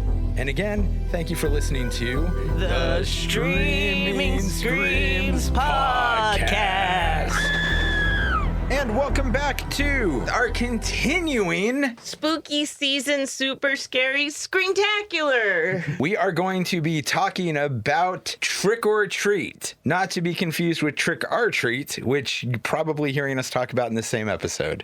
Trick or Treat, released in 1986, written by Joel Soyson, Michael S. Murphy, Rhett Topham, and Glenn Morgan, directed by Charles Martin Smith, starring Mark Price as Eddie Ragman Weinbauer, a teen metalhead who goes to Lake Ridge High and is frequently bullied at school. Though he's a big fan of metal in general, he's particularly obsessed with Sammy Kerr. Tony Fields as Sammy Kerr, an infamous and controversial heavy metal singer who recently died in a hotel fire. He seems to have a vendetta against his old high school, Lake Ridge High, where Eddie goes. Yes. Lisa Orgolini as Leslie Graham, Eddie's love interest. She is a normal, maybe even popular girl who seems to like Eddie despite of, or maybe because of, his eccentric individuality. Doug Savant as Tim Haney, the leader of the jock bullies at Eddie's school. Elaine Joyce as Angie Weinbauer, Eddie's mother. Glenn Morgan as Roger Marcus, Eddie's best friend. And Gene Simmons as Nuke, a local DJ who has befriended Eddie and who went to school with and knew Sammy Kerr. So it might be noted that Roger, Eddie's best friend, is the same guy who wrote this. One of the guys that wrote it. Oh wait. Really? What? Yep. Oh. And he put himself in the position of being the fuck up friend. Yeah, he wasn't originally going to do it. I forget why he got switched up, but it's his only acting role. That's funny. And then after this, he wrote for the X-Files and created Final Destination. Yeah, he also he has like a writing and directing partnership with James Wong. James Wong. Not James Wan, but James Wong. Right. And they did a lot of the more interesting X-Files stuff and eventually took over Carter's other show, Millennium, really overhauling that show and changing it from a more episodic whodunit type thing about a man who is very intuitive to the point of being nearly psychic, who investigates murders, and really changed it into the X-Files with a focus on the apocalypse. Which and it was actually a really good show for the mid 90s. Unfortunately, in the run up to Y2K, basing a show entirely on the concept of Y2K really put an end date on things. Yeah. Also, should probably mention Eddie is Skippy in Family Ties. He's Michael J. Fox's best friend in the show. Yeah, he's a dork. He usually only plays like total nerds. Well, in this one, he's a heavy metal nerd. Yeah. Finally, last but most certainly not least, we have Ozzy Osbourne as Reverend Aaron Gilstrom, a typical rock and roll hating preacher. Despite how much time he spent in front of a camera and how much he is associated with sort of like, darkness and, he's the Prince of Darkness. Mm-hmm. He's only in like 2 horror related movies. This and Little Nicky, which isn't even really horror. It's, I didn't know he was in that. I've never seen it. I've never seen it either. I just was like looking up what horror movies has Ozzy been in? Because I was like, he's got to be more than this, right? No. He loved being in this. So. I mean, it's a fun character. Somewhere out there, there's an hour worth of footage. Oh, really? Yeah. Did he film like a whole show in this character? He was a whole day. That's great. All of it's unscripted. It's just him. Okay, so I was wondering about that. Because it is funny that you mentioned that, because I do have a note in here about how the scenes with him are very interesting to me, because despite delivering most of the dialogue in these scenes, he doesn't say anything. There's no substance to anything that he says. And I always wondered if this was a moment of bad writing or if it was deliberate because most of the anti-rock and roll people would blather on and not actually say anything. Yeah, he was just imitating them. But no. But then the other thing is I was wondering, was this just Ozzy doing an impression of his own haters? Yeah. Yes. And that's great because, it is very much all the same anti-rock and roll stuff, just like, it's evil, it describes sex acts and it's satanic and blah, blah, blah. And never raising a salient point about how rock and roll might damage the youth or whatever. Just basic pearl clutching and replacing any potential discussion of fact or whatever with empty emotion. Yeah. It's just meh. But yes, it's him. It's just him off script. There's no script. It's just him. That's great. Playing a character. That's mocking great. People. Yeah. I love it. I love it so much. I noticed very early on, for I think probably pretty obvious reasons, that all of the anti-heavy metal, anti-rock and roll people never actually have any real solid points. Yeah. About anything. And there was a time where in high school where, like everybody, wasn't exactly handling puberty well and all that, and did not know what to do with all of that angst and whatnot. And I know my parents got real concerned about the music that I was listening to. Really? Yeah. And I know, and there was a point at which, they took away a fairly large chunk of my CD collection and all of that. And my parents never showed any concern about any media that I was consuming. I never was stopped from watching or listening to anything. Well, and that's probably has a lot to do with what's wrong with me. Well, I mean, you more than most, I mean, I think it's probably pretty apparent to most people, but you more than most people know how ridiculously obsessive and passionate I am about music. Yeah. So there is a part of me that like can sort of empathize with this, like, oh, his passion for this is really blowing up, but he's also just like angry and angsty and doesn't, know what to do with his emotions all the time. There's probably a correlation there. And I noticed that the same thing happened with a lot of my friends. And later in life, I came to this conclusion that like, I don't think anybody ever, frustratingly, I don't think anybody ever like took the time to talk to us about any of like what this meant. Like sure. It probably could have benefited my parents in that situation to know that like I never really cared about the lyrics and the lyrics were never an influence on me. Like my obsession with Nine Inch Nails was, in particular, just as an example, my obsession with Nine Inch Nails was the way in which the Downward Spiral in particular really opened my mind to the different things that music could be and how different it could be if you wanted to approach it in a way that wasn't necessarily just rock and roll or hip hop or dance music. There was this whole other world you could do, this whole other world that you could explore with it. Or the appeal of Cannibal Corpse, like, I don't give a shit what their lyrics say. Can't understand a goddamn thing they're saying anyway. But there's like a visceral feel that comes with the combination of intense technical music with the harshness of the like distortion and the growled vocals and all of that. And it wasn't until later in life, like I don't think I would have been any. If I had kids, I probably never would have. When I was younger, I probably never would have like bothered to give a shit about what the music was. But like later on in life, like in more modern day, I am like, well, if I did have kids and they started to get into things that I thought might be questionable, I would definitely want to sit down and like talk to them about what it actually meant to them. Yeah. Not just like what it means. Cause like, yeah, I can definitely read lyrics and take a meaning away from them that is like thoroughly objectionable to me, but that doesn't necessarily mean that's what those lyrics mean, and it doesn't mean that that's what those lyrics mean to someone else, and it doesn't mean that their meaning is important to yet somebody else. Anyway, that's just my big sorry. We start with Eddie.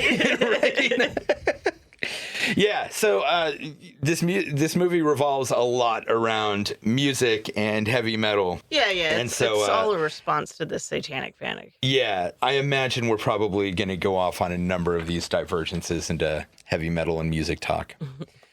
So we start with Eddie writing a fan letter to Sammy Kerr, which we hear in voiceover narration. We also see a montage of Eddie's life as a high school outcast. We see his crush on Leslie, his seemingly solitary friendship with Roger, and the relentless bullying that he has to deal with from Tim and the jocks. More than anything, though, what we see is his isolation, his loneliness, and his bitter teen angst, and his parasocial obsession with Sammy Kerr. And this movie actually does go a lot more into parasocial relationships and things than I was expecting. You know what's really funny is Katie watched this with me. Yeah. She really liked it. Yeah. She thought it was a really well-written, well-made movie. And I think that there's a point where it kind of falls off a cliff. But I actually agree. I think it's kind of a better movie than it should be for the subject matter. It had a bunch of rewrites and stuff. Did it? Yeah, because it was supposed to be way darker. And then the guy who ended up directing, because they changed directors at one point, he's not a horror fan. So really? He didn't really want to do the darker stuff. And then also they couldn't get any metal musicians to be in it originally because they thought it pandered too much to the satanic panic message instead of being like a satire against it. Oh, interesting. Yeah. I mean, whoever they brought in, or I'm sorry, not whoever they brought in, the director, clearly he decided to bring some like teen drama to things. And I think they did a really good job with that part. He says it's not a horror movie. He says it's a monster movie. Some people distinguish the difference. Monster is just a subgenre. You know what? I don't distinguish it either. You know what? If we've got a demonic, demonic resurrected rock star murdering people, I'm going to go ahead and say, yes, this is probably a horror movie. Yeah. And it does have like a few kind of intense moments. And that one scene in the car is definitely horror. But we'll get to that. Yeah. But yeah, no, I was really surprised actually at how good of a movie this actually is. It has its moments of cheese, and like I said, there is a point at which I do think it sort of falls off the cliff at the end. It's like a really relatable. It's like really relatable in a lot of ways, and I do think tells a good story about teen angst, and it is way ahead of its time in the way it deals with parasocial relationships and things like that. I don't know. It's not a new phenomenon. It's not a new phenomenon, but it's something that for a long time was not in the social consciousness. Like it used to be. I don't know, man. I feel like the Beatles really like changed all that. No, I'm saying people were way more obsessed with stars back then and were less cognizant of the problems with that, is what I'm saying. I think this is ahead of its time in that it was dealing with some of the problems with that. Eddie sees a news report talking about Sammy Kerr's life and his controversy. Sammy is kind of like this amalgamation of heavy metal stereotypes. And we really see this in this news report where he's shown to be worshiping Satan. We see him biting a snake in half on stage and they're pouring the blood all over him. Thinks about that because it's clearly a reference to him. Since this is satirizing that whole thing, yeah. I think that's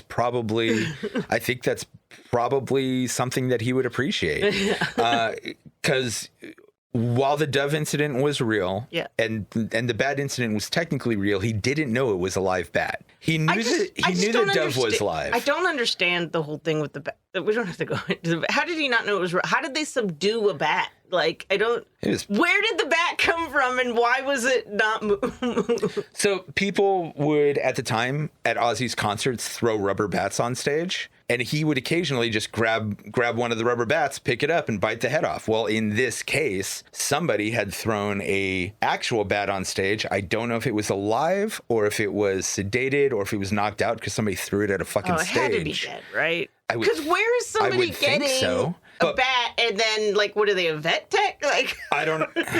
But like, also, the whole bat story's always just been weird to me. I'm like, what the fuck? Like, right. And so no, like a dove, I could see that. You could just get a dove. Right. But where are you getting and especially if you're working for a PR company and you're pulling like a stunt. Yeah. With doves, which is very funny. Sharon Osbourne, you'd say what you want about her, and I have a lot to say about her. She was a very successful manager for him. Sure. But I don't understand why she would take the man from Black Sabbath, present him to a bunch of executives, and like release doves into the room. Like, when you think of Ozzy, do you think of doves? Do you think of like hippy dippy bullshit? This is a man that killed 24 cats. So what? Yeah. Oh, I didn't know about this. Yeah. Was this like in a drug fueled stupor or what? Yeah. God damn it, guys! Don't look. I'm not against drugs. Don't let your drug use get out of control. If you find yourself, like out hunting cats for some reason because you're all coked up, give it a rest. Yeah. Well, okay, so despite that, I am sure later on I will go on some flowery rant about how much I love Ozzy and how much he meant to me. He said it was one of the catalysts that made him stop doing drugs. Good. You know what? I'm glad he said it was one of the major things that made him stop doing drugs, that he feels really bad. Good. He should. Still not good. But you know what? I do like to leave room for people to learn and get better. Yeah, a lot of cats. There's a lot of cats. The dove thing, as much as the dove thing, still fucked up. It's kind of funny, but it is still fucked up. but again, part of the humor of that is like, why would you do this as a publicity stunt for the guy from Black Sabbath? Yeah. Anyway. Woo! Eddie sees this news report talking about Kerr's life and controversy, talks about the fact that he was barred from attending and performing at Lake Ridge High's Halloween festival. And finally... Which is so stupid to have like a grudge about. Okay, so I have theories about this. Okay. Wait, what do you mean to have, like, on Kerr's part? Yeah. Okay. You're a rock star. You're famous. Get over it. Right. Yeah, having a grudge against your old high school. You made it. Yeah. You already proved everybody wrong. you succeeded. You did it on your own terms. And you're still like, God damn it. Yeah. I'll show them. Yeah. Not being able to perform Lake Ridge High's Halloween festival. And finally, the news report talks about how he has just died in a mysterious hotel fire. Eddie is devastated, not knowing what else to do. He trashes his room and rips down the posters of all the other bands from the wall. Do you remember how you reacted when Kurt Cobain died? How you felt about it? I cried. So did I. That's about it. I did not trash my room. Oh. I was on the way to Sizzler with my family. Oh, that sucks. So you crying in the car? Yeah. Oh, man. That's brutal. And I was excited about that all-you-can buffet. I loved that shit when I was a kid. Yeah. I mean, everybody loves it when they're kids. Yeah. And, we went there once, and we had my brother's friend Billy with us, and I told the Sizzler that it was his birthday. It wasn't, and I got them to sing "Happy Birthday" to him. But they were like, I mean, we don't really do that here. I'm like, just trust me, it'll be real fun. Yeah. And they were like, okay, well, we can. And they brought him a little thing of, I think, ice cream with a candle in it. Sure. You know, I don't know where they found the candle, but they were like, but yeah, he was so mortified. And as soon as everybody was done, everyone at the table was kind of silent, and he just looks up at me and he goes, "At the Sizzler." Anyway, I But also was a kid, but yeah. No, I remember I was very upset. I just started this period of time, like I said, where puberty was difficult and being a teen sucks. Yeah. And I did not know what to do with all those emotions. I did carve "I Love Kurt" in my ankle once, but it wasn't right after he died. Yeah, hopefully not that deep either, right? You don't have scars, yeah? No. Yeah, okay. Yeah. I was gonna I already put "I Heart," and it was gonna be a guy that broke my heart. But then, even as a 12, 13-year-old, I was like, I'm not gonna like this guy forever. I'll probably like Kurt Cobain forever, so I'll put that. Yeah. My parents were not happy. I bet. I believe I was just watching MTV News, or I was just watching MTV in my room, and MTV News had a special report. Pretty sure Kurt Loder delivering the bad news, and man, I just cried for hours. I was so devastated, and I remember even months later, I was in the car. We were coming back from the mall with my mom, my brother, and my buddy, and I was just talking in the back. My buddy and I were just talking in the backseat, and I was just like, man, it is so goddamn unfair. I'll never get to see Nirvana live. And I hadn't even been to my first concert yet. I didn't know that this was going to become the biggest thing in my life. Yeah. But I still, even then, was just it is not fair. I'm never going to see Nirvana live.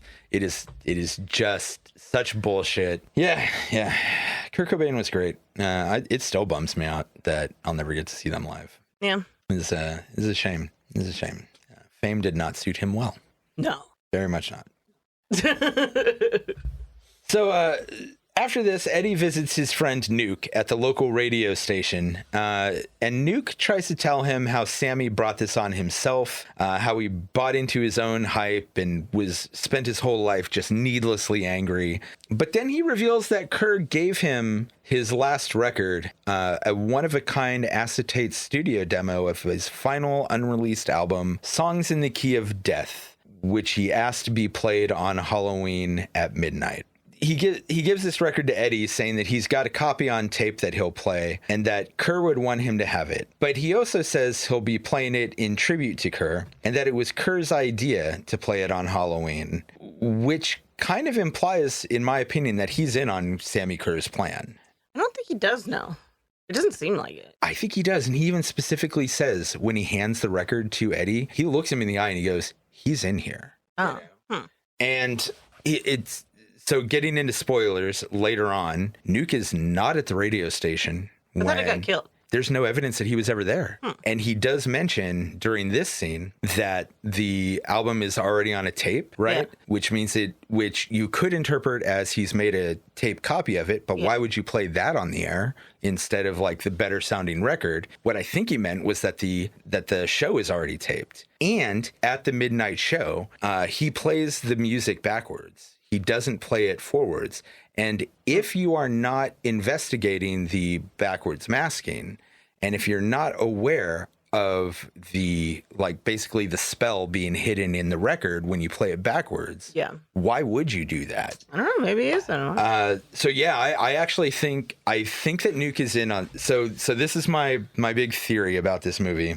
I think that Nuke is in on it, and I think that when he says to Eddie, Sammy would have wanted you to have this, I think he means it literally, because the implication at the beginning is that Eddie has written Sammy a bunch of times. Yeah, he signs it like friends forever. Well, and also like he starts the thing with the song remains the same, implying that he's talked about all this before. Yeah. And so Sammy's got this like plan for revenge on his town and his high school, right? And now this DJ comes into possession of the only copy of this album that exists. Yeah, maybe. And gives it to his buddy, who constantly writes letters to Sammy telling Sammy how he knows exactly how Sammy feels at this school. So I think that Nuke is on this plan, and I think... But then why is he telling Eddie how much of an asshole he is and not to, like, basically not to worship him? Possibly as a last test, possibly because there is a part of him that does consider Eddie a friend. Because that part seems real. But, you know... Because he does say this, and then Eddie says something else along the lines of, you know, Sammy's the only one to understand, you know, I feel the same way, et cetera, and that's when Nuke gives him the record. So yeah, I think there was actually a lot more depth put into Nuke's character than we see, and like I said, I think this is a really well-written movie, way more well-written than the subject matter actually deserves, if in some ways, you know. Yeah. Like it is like a B horror movie, but like going through it in an analytical sense, I am just like, whoa, this is actually way better, and like there's so much more thought put into this. And not that he has like a big part or anything, but I think Gene Simmons does really good at it. Yeah, you know what? No, I was thinking that too. Like he's only in it for a minute, but in that minute, there is a real sincerity to everything he says. Apparently, he was in another movie before this, and everyone said he was like super professional and that like he knew what to do and everything. Ozzy was kind of a mess, but like he was super professional, and he was originally supposed to play Sammy Carr. That's what he was asked to do, but he wanted to play Nuke. Interesting. Yeah, he says he's trying to play as a tribute to DJ Wolfgang Jack. It was a childhood idol of his that was a DJ. Yeah. I actually do know a little bit, like not much about Wolfgang Jack. I don't know, but it was his idol as a kid, so he wanted to play this role. Yeah, that's wild. No, I actually agree. I think Gene Simmons did a great job in this, and you know, unlike Ozzy, I am not a fan of Gene Simmons. Yeah. I don't like Kiss, and I think Gene Simmons himself is a Rock All Night. I do, but not with that as the anthem. We're going that route. Give me Judas Priest's Living After Midnight. But no, like I think Gene Simmons is a dickhead. Yeah. I think his politics are shit. Yeah. He is really greedy. He's like a huge womanizer, isn't he? Yeah, but I mean, we're talking about 70s and 80s rock stars, like, you know. I mean, but as far as we're at a point where I just discount that as like I know, he baseline. Treated women particularly shitty, though. Oh, that's too bad. But yeah, no, like I do not like Gene Simmons one bit, and I don't particularly care for Kiss. They have a couple good songs, not many. Rock and Roll All Night is not that good. The only song that they do off the top of my head that I can say that I really like is War Machine, and I'm not even a fan of their version of it. I like it more when 6 Feet Under covered it. So, Kiss your ass. Nah, I'm not going to say that. They did a lot for rock and roll theatrics, and I'll give them that. Sure. But I'm not a fan of the band at all. But he does great in this. He does excellently in this, yeah. Woo! The next day, Eddie talks to Roger briefly about Sammy Kerr before Leslie shows him some actual kindness and invites him to a pool party that happened that night. It is worth mentioning that he that she does this as a result of. Yeah, you got bullied earlier in a locker room where he ends up getting locked out, and he gets locked out of the changing room into the gym where there's girls playing volleyball, and one of them takes a Polaroid of him and he's naked. Yeah, which, my God, that would be embarrassing. So embarrassing. I actually like too in this because it's just a subtle acting thing. Mm-hmm. But when he realizes there's a camera, how he like stops banging on the door and just like sinks down and puts his head on the door, like just defeated. Like he's not even trying to get away anymore. He's like, yeah, it's not getting any worse, and time just asked an adult to let him in. They also do a really good job, like keeping his penis hidden, considering the scene. Oh, you were looking, huh? You never see anything. No, I I'm was kidding. totally. I'm kidding. Oh, you were? Well, not because I'm like, hey, baby, but I'm like, he's butt naked. You know, there's got to be like a little like slip up. There was not. All right. God, the bullying in this movie is brutal. Yeah. Brutal. Okay, there was one slight mistake in this movie that did crack me up.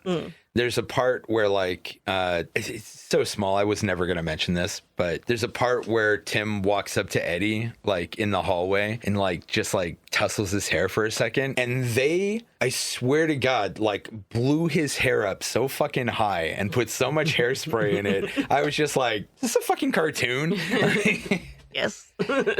Yeah. But yeah, so Leslie does show him some actual kindness. She gives him the photo. Yeah, she gets the Polaroid. She gets the photo, and she gets the cassette that they had stolen from him, gives them both back to him, and invites him out to this pool party that is happening that night. I can see why later he's like, feels like he gets set up, because I'm like, it does. Why are you inviting him to this pool party that's with all the kids that bully him? I mean, it looks like it's a general party. It's not just those kids. No, but it's an after hours at a public pool. It looks like, I think it's just. Yeah, but there were like a couple hundred kids in there. There was not a couple hundred. Well, there was at least 100. No. Yes. No. Yeah, no. It wasn't just the group of bullies. No, but it was like cool kids. Well, sure.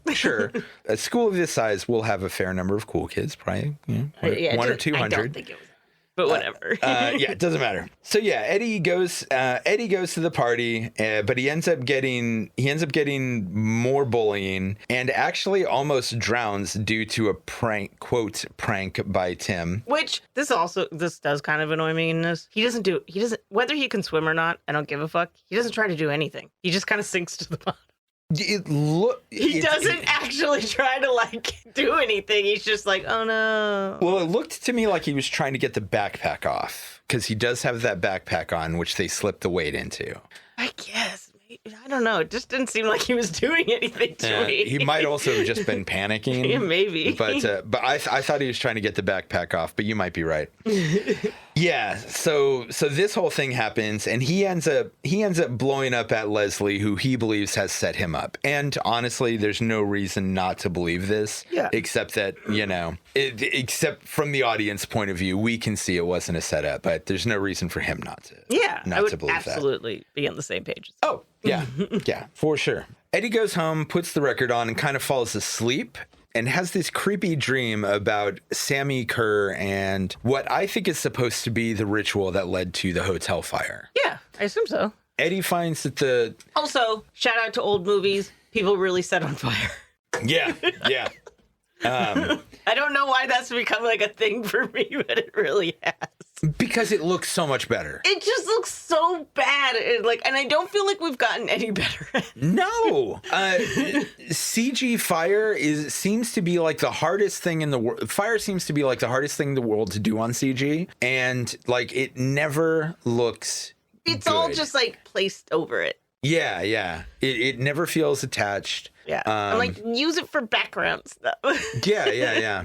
Same with CGI blood. I absolutely despise CGI blood. Yeah. You can see it every time. And it always takes me out of the movie. Yeah. But yeah. But he wakes up and finds that the record has some interesting backwards masking that he takes as a direct message to start standing up to his bullies, which he does. And this leads to a very fun and ridiculous Scooby-Doo style chase through the school. Yeah. Did he end up getting in trouble for the? No, the bullies. Yeah, because he makes them think that he went into the teacher's lounge and he grabbed a fire extinguisher and just sprays it into there. Oh yeah, that's right. Tim blasts all the teachers with fire extinguisher, which is funny. Yeah, what a dickhead. Later, Eddie finds that the backwards masking seems to change when he listens to it, and he can actually communicate with Sammy Kerr through the record, which guides him to another confrontation with Tim at the shop classroom, which almost ends with a machine crushing Tim's head. What machine is this? Because it's like there's like a point coming at him, but it's not like a drill. I think it's like a hydraulic press mounted on its side. No, because there's like a spiky thing coming in. I mean, you can change out heads on hydraulic presses. There's reasons to use like a giant spike to punch a hole in things. But why would it be on its side? I don't know, man. I never took shop class, but I did, and I couldn't. Sure I was reasons. Like, "What the fuck is that?" Well, this almost gets Tim killed. Eddie also makes a copy of the record on a particularly shiny cassette and gives it to Tim as a supposed peace offering, while showing up at school with this newfound kind of obnoxious confidence. Yeah, he all of a sudden has like snazzier clothes, like slightly. Yeah. His hair looks better, and he's like, I got a bandana on. If this wasn't a heavy metal movie, I could have totally seen like some Bee Gees playing, some Staying Alive while he's walking through the hallways here. He gives this tape to Tim. Tim's girlfriend actually finds this tape and decides to check it out, and the tape manifests some kind of entity that seduces her before leaving her unconscious with melted ears. Yeah, so this is Skeezyx. What is it?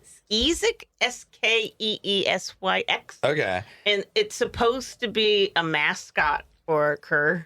And the demon? Yes. You mean? Okay. And so it's inspired after like Eddie from Megadeth? Iron Maiden.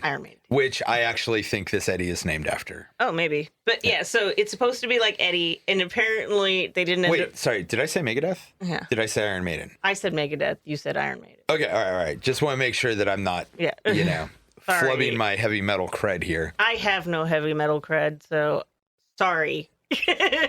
But yeah, so apparently I don't know why he doesn't really come up ever, but Kerr has a tattoo of him on his shoulder, and if you look up the album covers, he's on it. Okay, yeah, it is a weird scene because at first it's just like ghostly fog on her boobs. Yeah, and she's like getting all hot. Yeah, and then she opens her eyes and there's like this big lizard thing. It is a weird and wild scene. Also, God, could you imagine having your ears melted off? Yeah, well, they weren't melted off, but I mean, it looked like they came off pretty completely. No, it was just the skin. Ugh. Here we get the big scene with the Prince of Darkness himself, the legend, Ozzy Osbourne. Eddie's mom is working out and watching a talk show, and Ozzy is playing this reverend who's like a guest on the show, talking about how sick metalheads are and how depraved heavy metal is, and it was really fun watching him do this. I mean, we already talked about it, so I won't go into it. Tim, somewhere out there's an hour of footage of him doing this. I would love to watch it.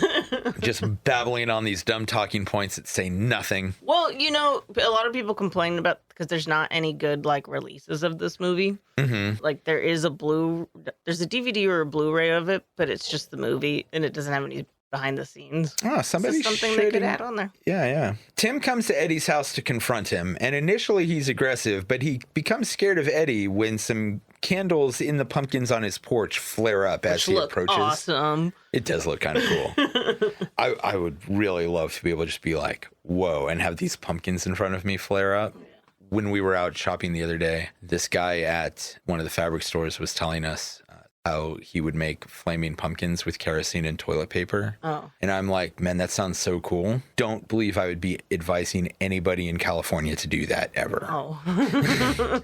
I would love to do it. And when I was younger and the state didn't burn down every year, I might have, but I will not be doing that ever. But yeah, it does look super cool. But he tells Eddie what happened with his girlfriend and accuses him of basically getting into black magic, which Eddie doesn't realize this, but he isn't wrong, Yeah. And he tells Eddie to just stay away from him. In response, Eddie tries to back out of this arrangement that he's started to get going with Sammy Kerr, but Kerr won't let him and starts threatening both Leslie and Eddie's mom while doing some demon shit before manifesting himself and threatening Eddie, resulting in Eddie trashing his own stereo in order to try to be rid of Kerr. And during this scene, Kerr struts around the room for a bit before Eddie's TV turns on, returning to the talk show from earlier, and Kerr reaches into the TV and basically just fucks Ozzy up. But no, he just he does the thing and it just fuzzes over. And then he is like, ah.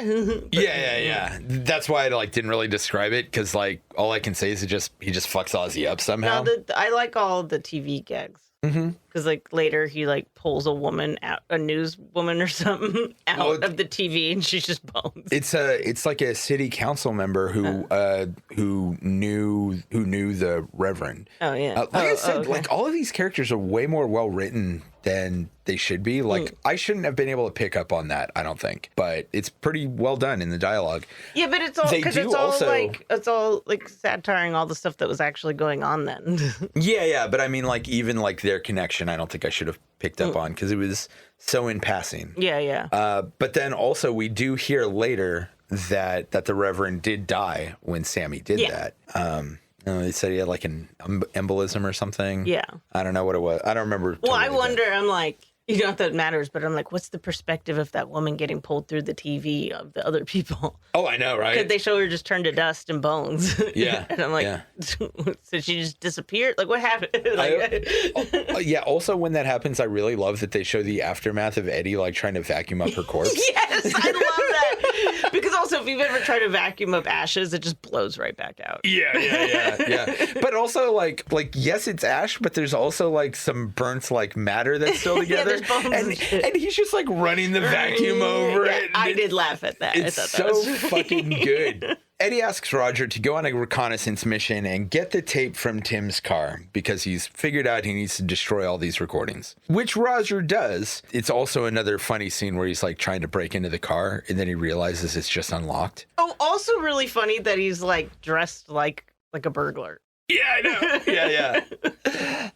Really. He's got the beanie on. I'm what are you doing?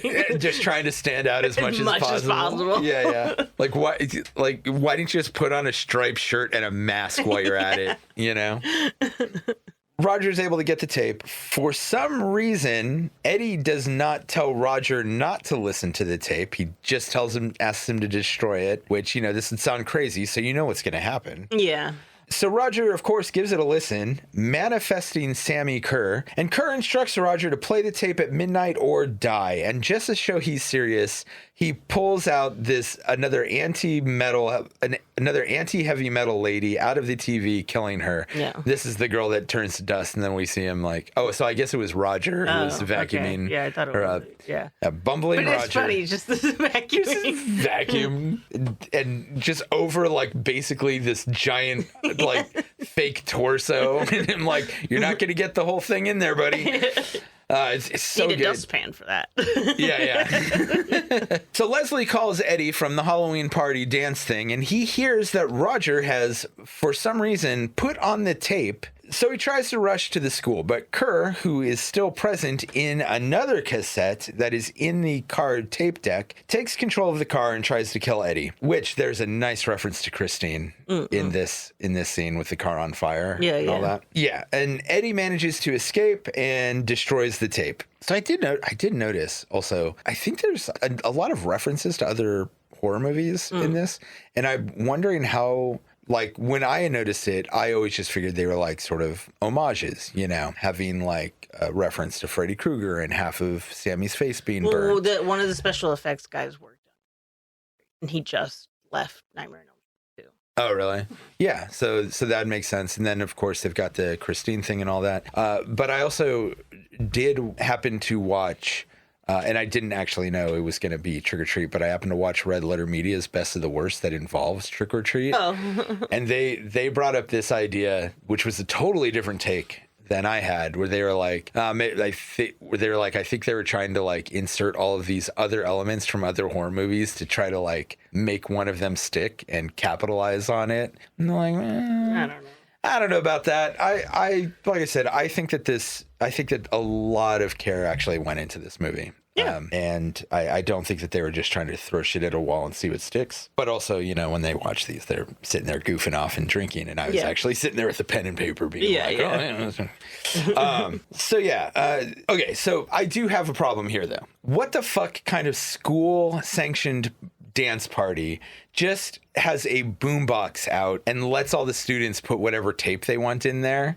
Yeah, And- I took note of that also. 'Cause it's like one thing. So my high school, not at dances, but during lunch, would play music, and you could bring up what you wanted. But they vetted it. Yeah. Well, and also you can't like. And it's, sometimes I get mad because I put on something. It didn't have cursing, but they turned it off because it was too rough. Well, it's all, I mean, yes, but also, like, this is why why whenever we have, like, a party, I hide all the remotes and disable Alexas and shit, is because, like, you know how this goes. Somebody puts on, like, one YouTube video, halfway through, somebody else is like, oh, I gotta show you this thing, and then they take control, and you never get through any fucking thing. And then when this happens also a lot, like, this used to happen a lot at certain somebody's barbecues that we used to go to, where one person would put on a song, and then somebody else would be like, oh, we should listen to this, and then yells at Alexa for another song, and then somebody would yell at, and you never made it through a whole song. And so like I said, this is why whenever we have parties, I disable the Alexa devices and hide all the remotes, because I don't want people being like, oh, we should, you know, I have this video that I want to show you on YouTube. No, fuck you, don't. Just Nobody's ever done that at a Halloween party. not at our, well, no, because I always hide the remotes. They've been at your house once. No, when we lived together. But and all I've that. never done it. True. But no, it's never happened at the Halloween party, but it has happened at a lot of other gatherings that I've been at where it's just devolved into this mad carousel of YouTube videos and songs. And I'm just like, I swear to God, if you guys don't finish one of these fucking videos, I'm going to kill everybody in this room. You know, anywho. But yeah, so I just feel like that is a ridiculous way to handle music at a dance. Well, it wasn't for the whole thing because then there was live music. There was live music there. It was after. But afterwards. Yeah. So, but until then, it's just people putting on cassettes and shit. Yeah. And also, it's just a boombox. And it's just a giant pile of tape. Yeah. You just got to wonder where it came from. This is something that I normally think would be fucking bizarre, but I think it's especially bizarre considering all of the controversy regarding a former alumni rock star who just died and who was not allowed to be there. So I can't imagine anybody sanctioning letting the kids choose the music there. In the meantime, Kerr manifests at the school and takes over the band that is performing and then starts killing people with his guitar solo. Somehow oblivious to all of this, Tim corners Leslie, and when she refuses to bang him, he punches her. Like, real fucking scum. You know, we already knew this guy was an asshole, but like, he's a real fucking scumbag. Eddie arrives, and he, Roger, and Leslie go looking for the main breaker so they can kill the power, which should theoretically stop Kerr, while Kerr kills Tim in kind of this dumb way, electrocuting him.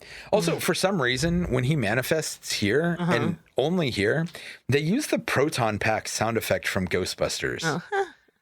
So Roger eventually kills the power while getting electrocuted and injured, but also dissipating Kerr. And he doesn't die, he's just hurt. To me, honestly, this is kind of where the movie falls off that cliff. I think that they should have either done the big school thing or they should have done the big chase around town. I think having both of them is too convoluted and like a real pace killer in the third act. Yeah. And that's kind of my biggest problem is that just they split like too many of the stakes in too many directions. And basically we have the exact same thing happen at the school and a chase around town. Yeah. I mean, different actions, but it's all like the same, you know, beat points and all that. So the police show up and someone fingers Eddie. And so he takes off running with Leslie chasing him while he explains everything to her. Also, as the paramedics are taking away the victims, they wheel out a Showbiz pizza bear. Yeah. Which I find very funny for some reason and don't know why there's a Showbiz pizza bear there. There are several people in costumes that are Showbiz and Chuck E. Cheese characters. I missed the other ones. Yeah, they're all in the background. Why? Do you know why? That's bizarre. And I also did really get a kick out of this line when Leslie starts running after him and he goes, "What are you doing?" And she yells, "I'm coming with you." And he goes, "Why?" And she goes, "I don't know." That's such a teenage thing. It's such a teenage thing.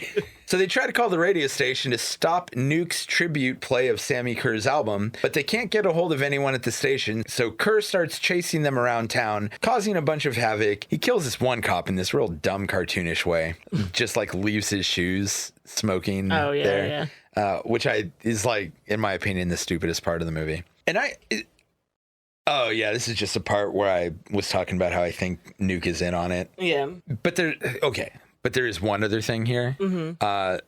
So he goes to play the cut backwards and he's like, yeah, we're going to play this backwards or turn it up loud. And they do this a few times where they have the music backwards and somebody's like rocking out to it. And I'm like, I love heavy metal. I love rock and roll. I love noise. I love, really noisy things.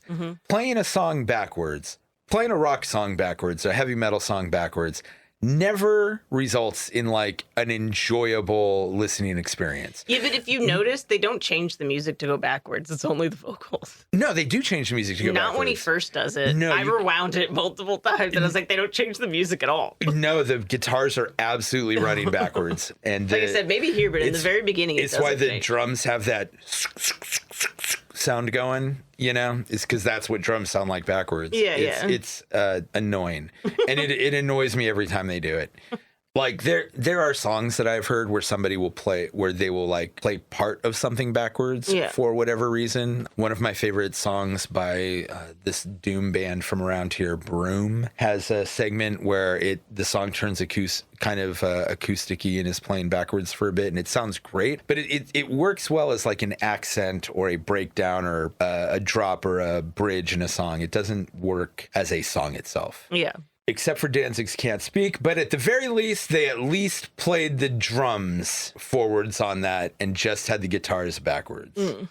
So it just created like a weird, like hippie-ish, not hippie-ish sound. It created a weird psychedelic sound. Yeah, so they run to Eddie's home and the radio turns itself to the midnight tribute.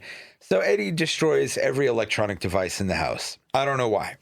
Because he just knows that he comes through the electronics. Sure, but like he comes through the sound. Like the TVs and the radio need to turn themselves to the right thing for him to come through it. So like, why destroy the blender and the toaster? But he would just reach through the TV. That's true. But yeah, eventually Kerr attacks, but somehow gets his arm stuck in the toilet. Yeah, I don't understand why he's stuck. I did think it's funny that he gets electrocuted by the water. Yeah, and that makes sense, but I don't know why he's stuck. Yeah, and then she flushes, which is like how because he's stuck before they flush. No, I know. But I am also like when she flushes it, he goes down a little. I'm like, what is the like force on this toilet? Yeah, and man, I would love to say that all of this is a joke, but it isn't. This movie, which is a bit of cheese, but overall takes itself fairly seriously, up to this point, really does allow our heroes to escape by trapping the villain in a toilet. Ridiculous. Funny, but this might be one of those things that like just sort of stayed in from one of the previous script versions. Well, the previous script was darker. Oh, so then, no, maybe he was the new guy. Yeah. Like, what this needs? This is a toilet joke. Yeah, maybe. So Kerr escapes through the car stereo, taking control of the car when Eddie and Leslie try to escape.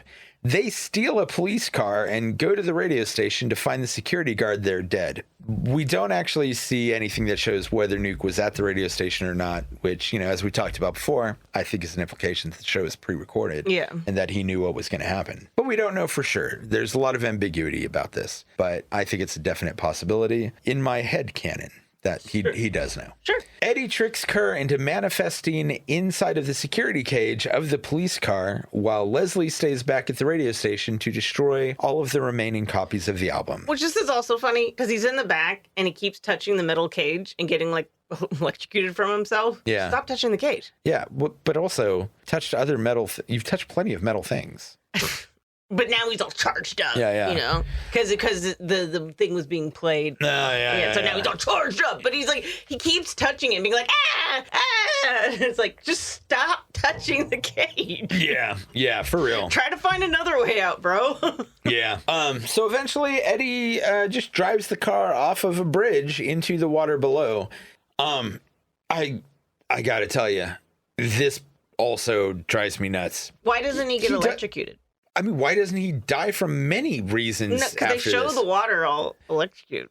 Yeah, so they do show the water all electrocuted, but also, like, this is pre-airbags and shit. When he drives that car off the fucking cliff, and it is a long drop, and he hits that water, his head's going into that steering wheel, and he's dying. Yeah. He's gonna drown. Yeah. There's no reason he should escape this, and there's no reason he should escape it unscathed, which we know he does because he then arrives at the radio station, where he makes out with Leslie before going on the air himself and popping in a tape, which I believe is also Sammy Kerr still for some reason. Yeah. Woo!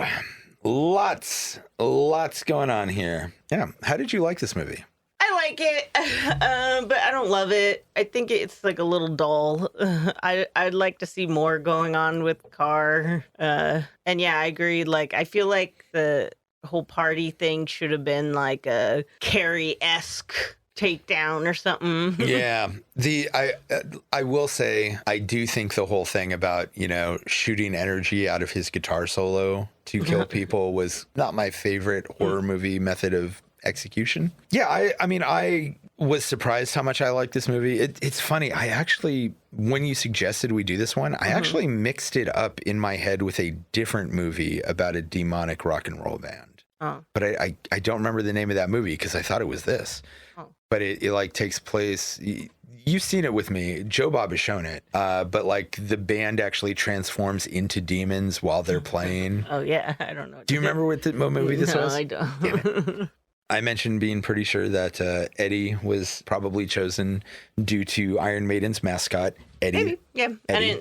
I didn't see anything, but probably. Yeah, it's just sort of my assumption based on, you know, metalhead logic. Yeah. I do not know why Ragman was chosen as his like chosen nickname. I don't know, man, because to me that seems like a masturbation reference. You know, I looked up what a ragman is, and there are a few things that it could be referencing.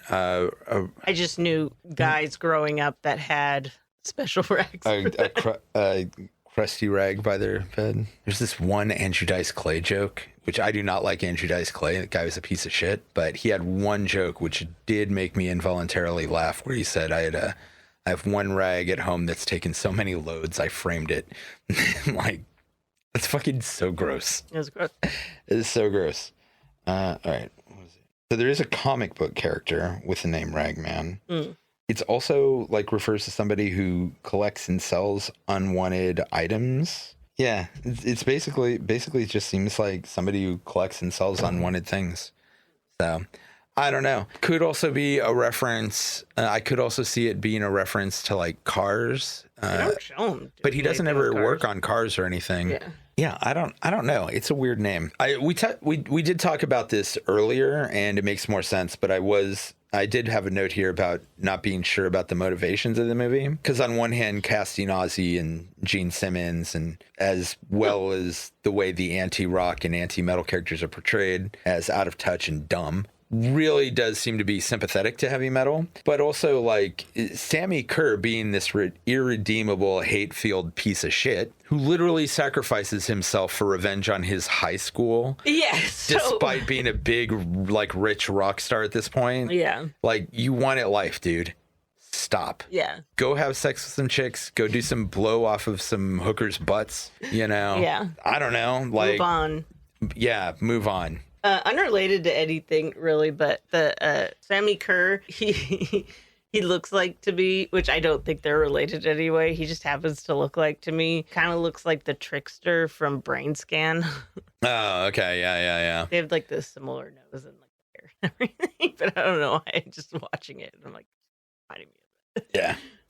The guy who plays Sammy Kerr is a dancer and not a musician himself. So they got a band to perform Sammy Kerr's music. And this band was a UK group called Fastway, whose singer was a Dublin-born man named Dave King. And as it turns out, Dave King would leave this band not too long afterwards. And then 10 years later, he would co-found Flogging Molly, which he is the singer of, which this was an absolutely mind-blowing thing to find out. The voice does not match Carr's look at all. I was like, it's like, I'm not surprised that he's like doing a lip syncing thing, but it's like, it's so bad. Well, I mean, a lot of those guys looked like that and sang like that, though. Like, well, the lip syncing's terrible. Yeah, the lip syncing is not great. Yeah. But you know, like the look was very much Motley Crue, very Poison. No, I get that. I'm just saying the way that dude actor looks is not the voice. Yeah. I'm like not talking about the style. I'm saying the actual person. But also, just try to imagine this guy who looks like an older redheaded Buddy Holly singing it too. Yeah. And that is a very funny thought. But it's just funny because it's like, it is, you know, Fastway, totally this like kind of second-rate hair metal band from the music here. I could not ever see buying this album. I could maybe see them opening for like Motley Crue and Poison, but they would never be on that level. His later band, Flogging Molly, like I have some of their vinyl. I've seen them live. I'm a big fan of Flogging Molly. So it was wild when I found this out. I was just like, there's no fucking way that is the same guy. Yeah. And it is.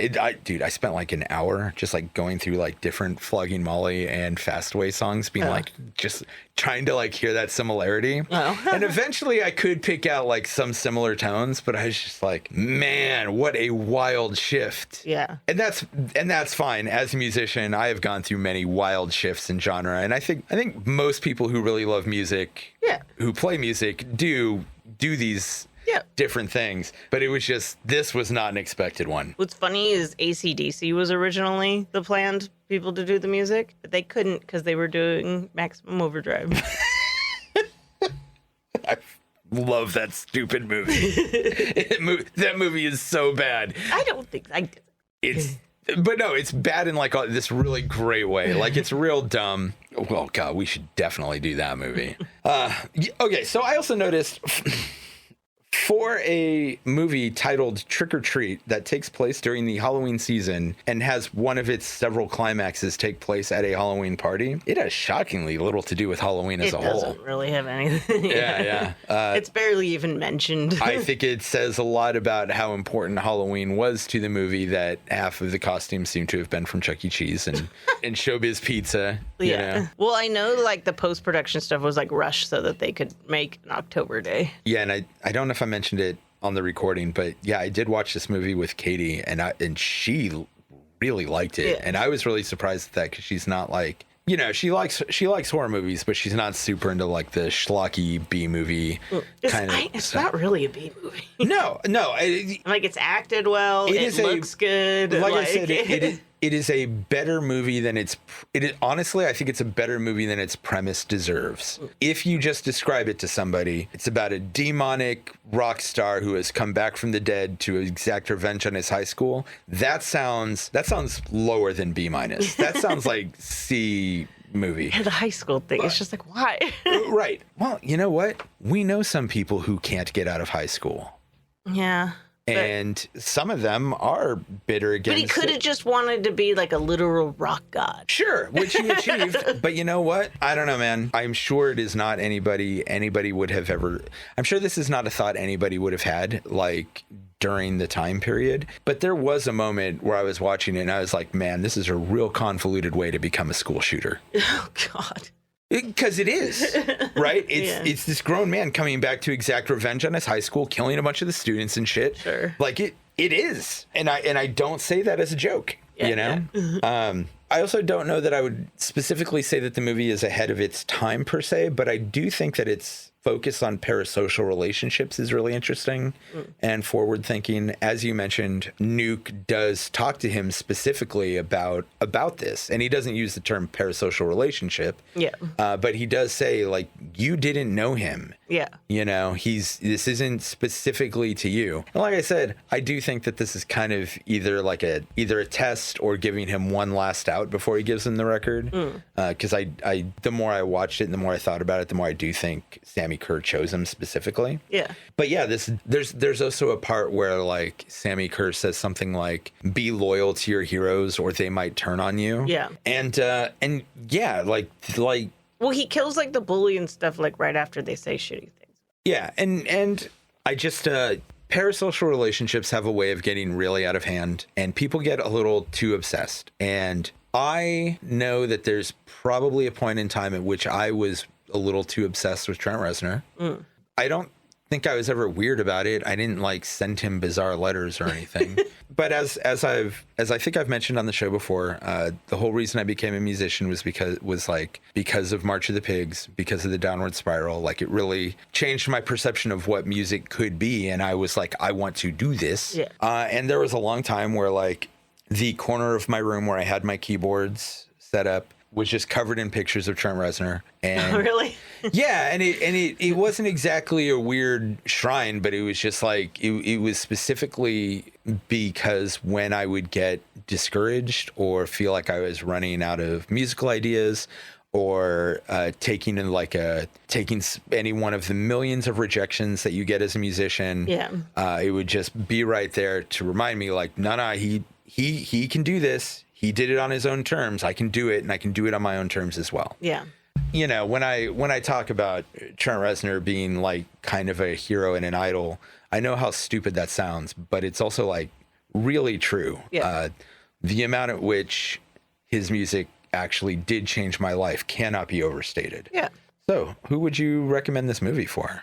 I don't know. I guess if you like metal, 80s horror movies, I would say, like, if you want to watch a Halloween movie, but it's not very Halloween-y. It is not very Halloween-y. I'm gonna kind of echo that with maybe a little more emphasis. If you are a metalhead, and if somehow somebody listening to this in particular is like an angsty teen metalhead, I think there will be a lot in it for you. I did not have to deal with bullying per se in high school. I mean, I was definitely a metalhead and also like a goth and a punk.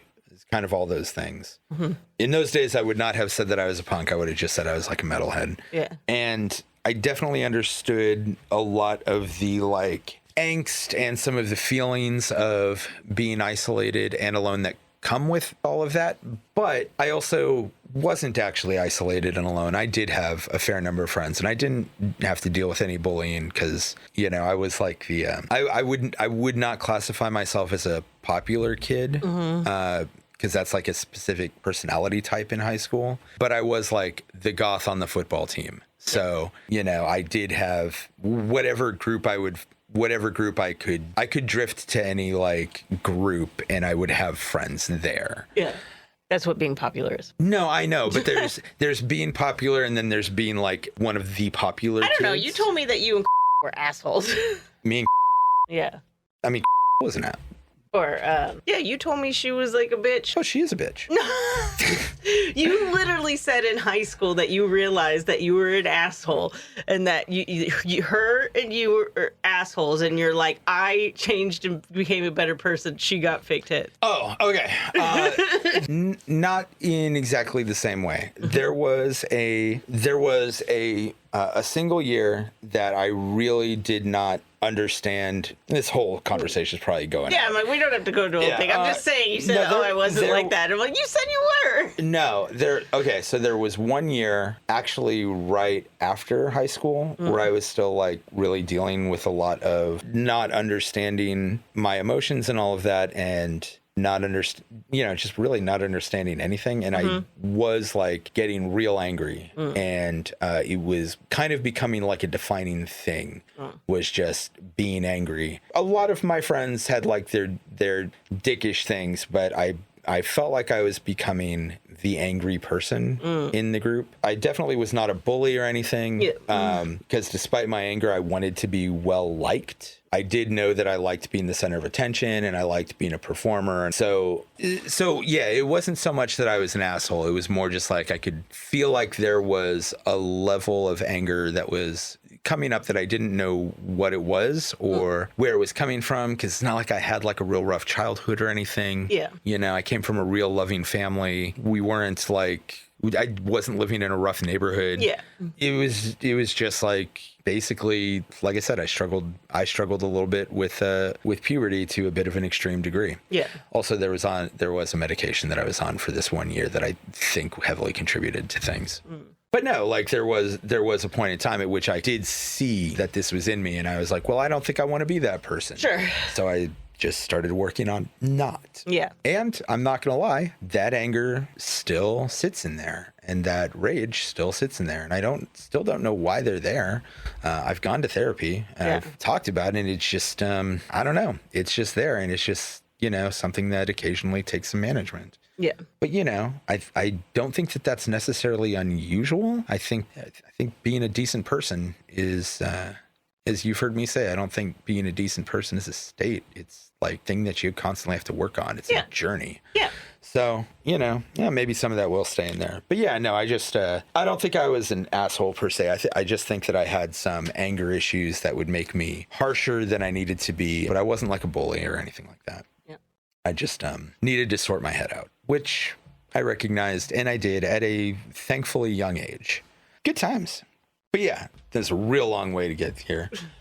Point being that despite not being bullied or anything, there is a lot that I could identify with in Eddie's character here. Mm-hmm. I think he was really well done. I think all of the other characters actually have like a surprising amount of depth. Yeah. And there's a lot more subtext and social commentary going on in this movie than you would think from the sort of goofy premise. So yeah, I would say if you're into metal, if you're dealing with, you know, teen angst and bullies and shit like that, or if you're just into metal, you know, especially like 80s metal, this might be the movie for you. It's good times. Yeah. Way better movie than I expected it to be. I would kind of put it up there with Tourist Trap, with movies that I really underestimated based on their premise and their cover art and things like that. Yeah. All right. Well, then, I guess that about does it for us here at Streaming Screams. Jessica, play us out. Trick or treat, smell my feet, give me something good to eat. If you don't, I don't care. I'll pull down your underwear. That was decidedly not metal, Jessica. No, Death to false metal!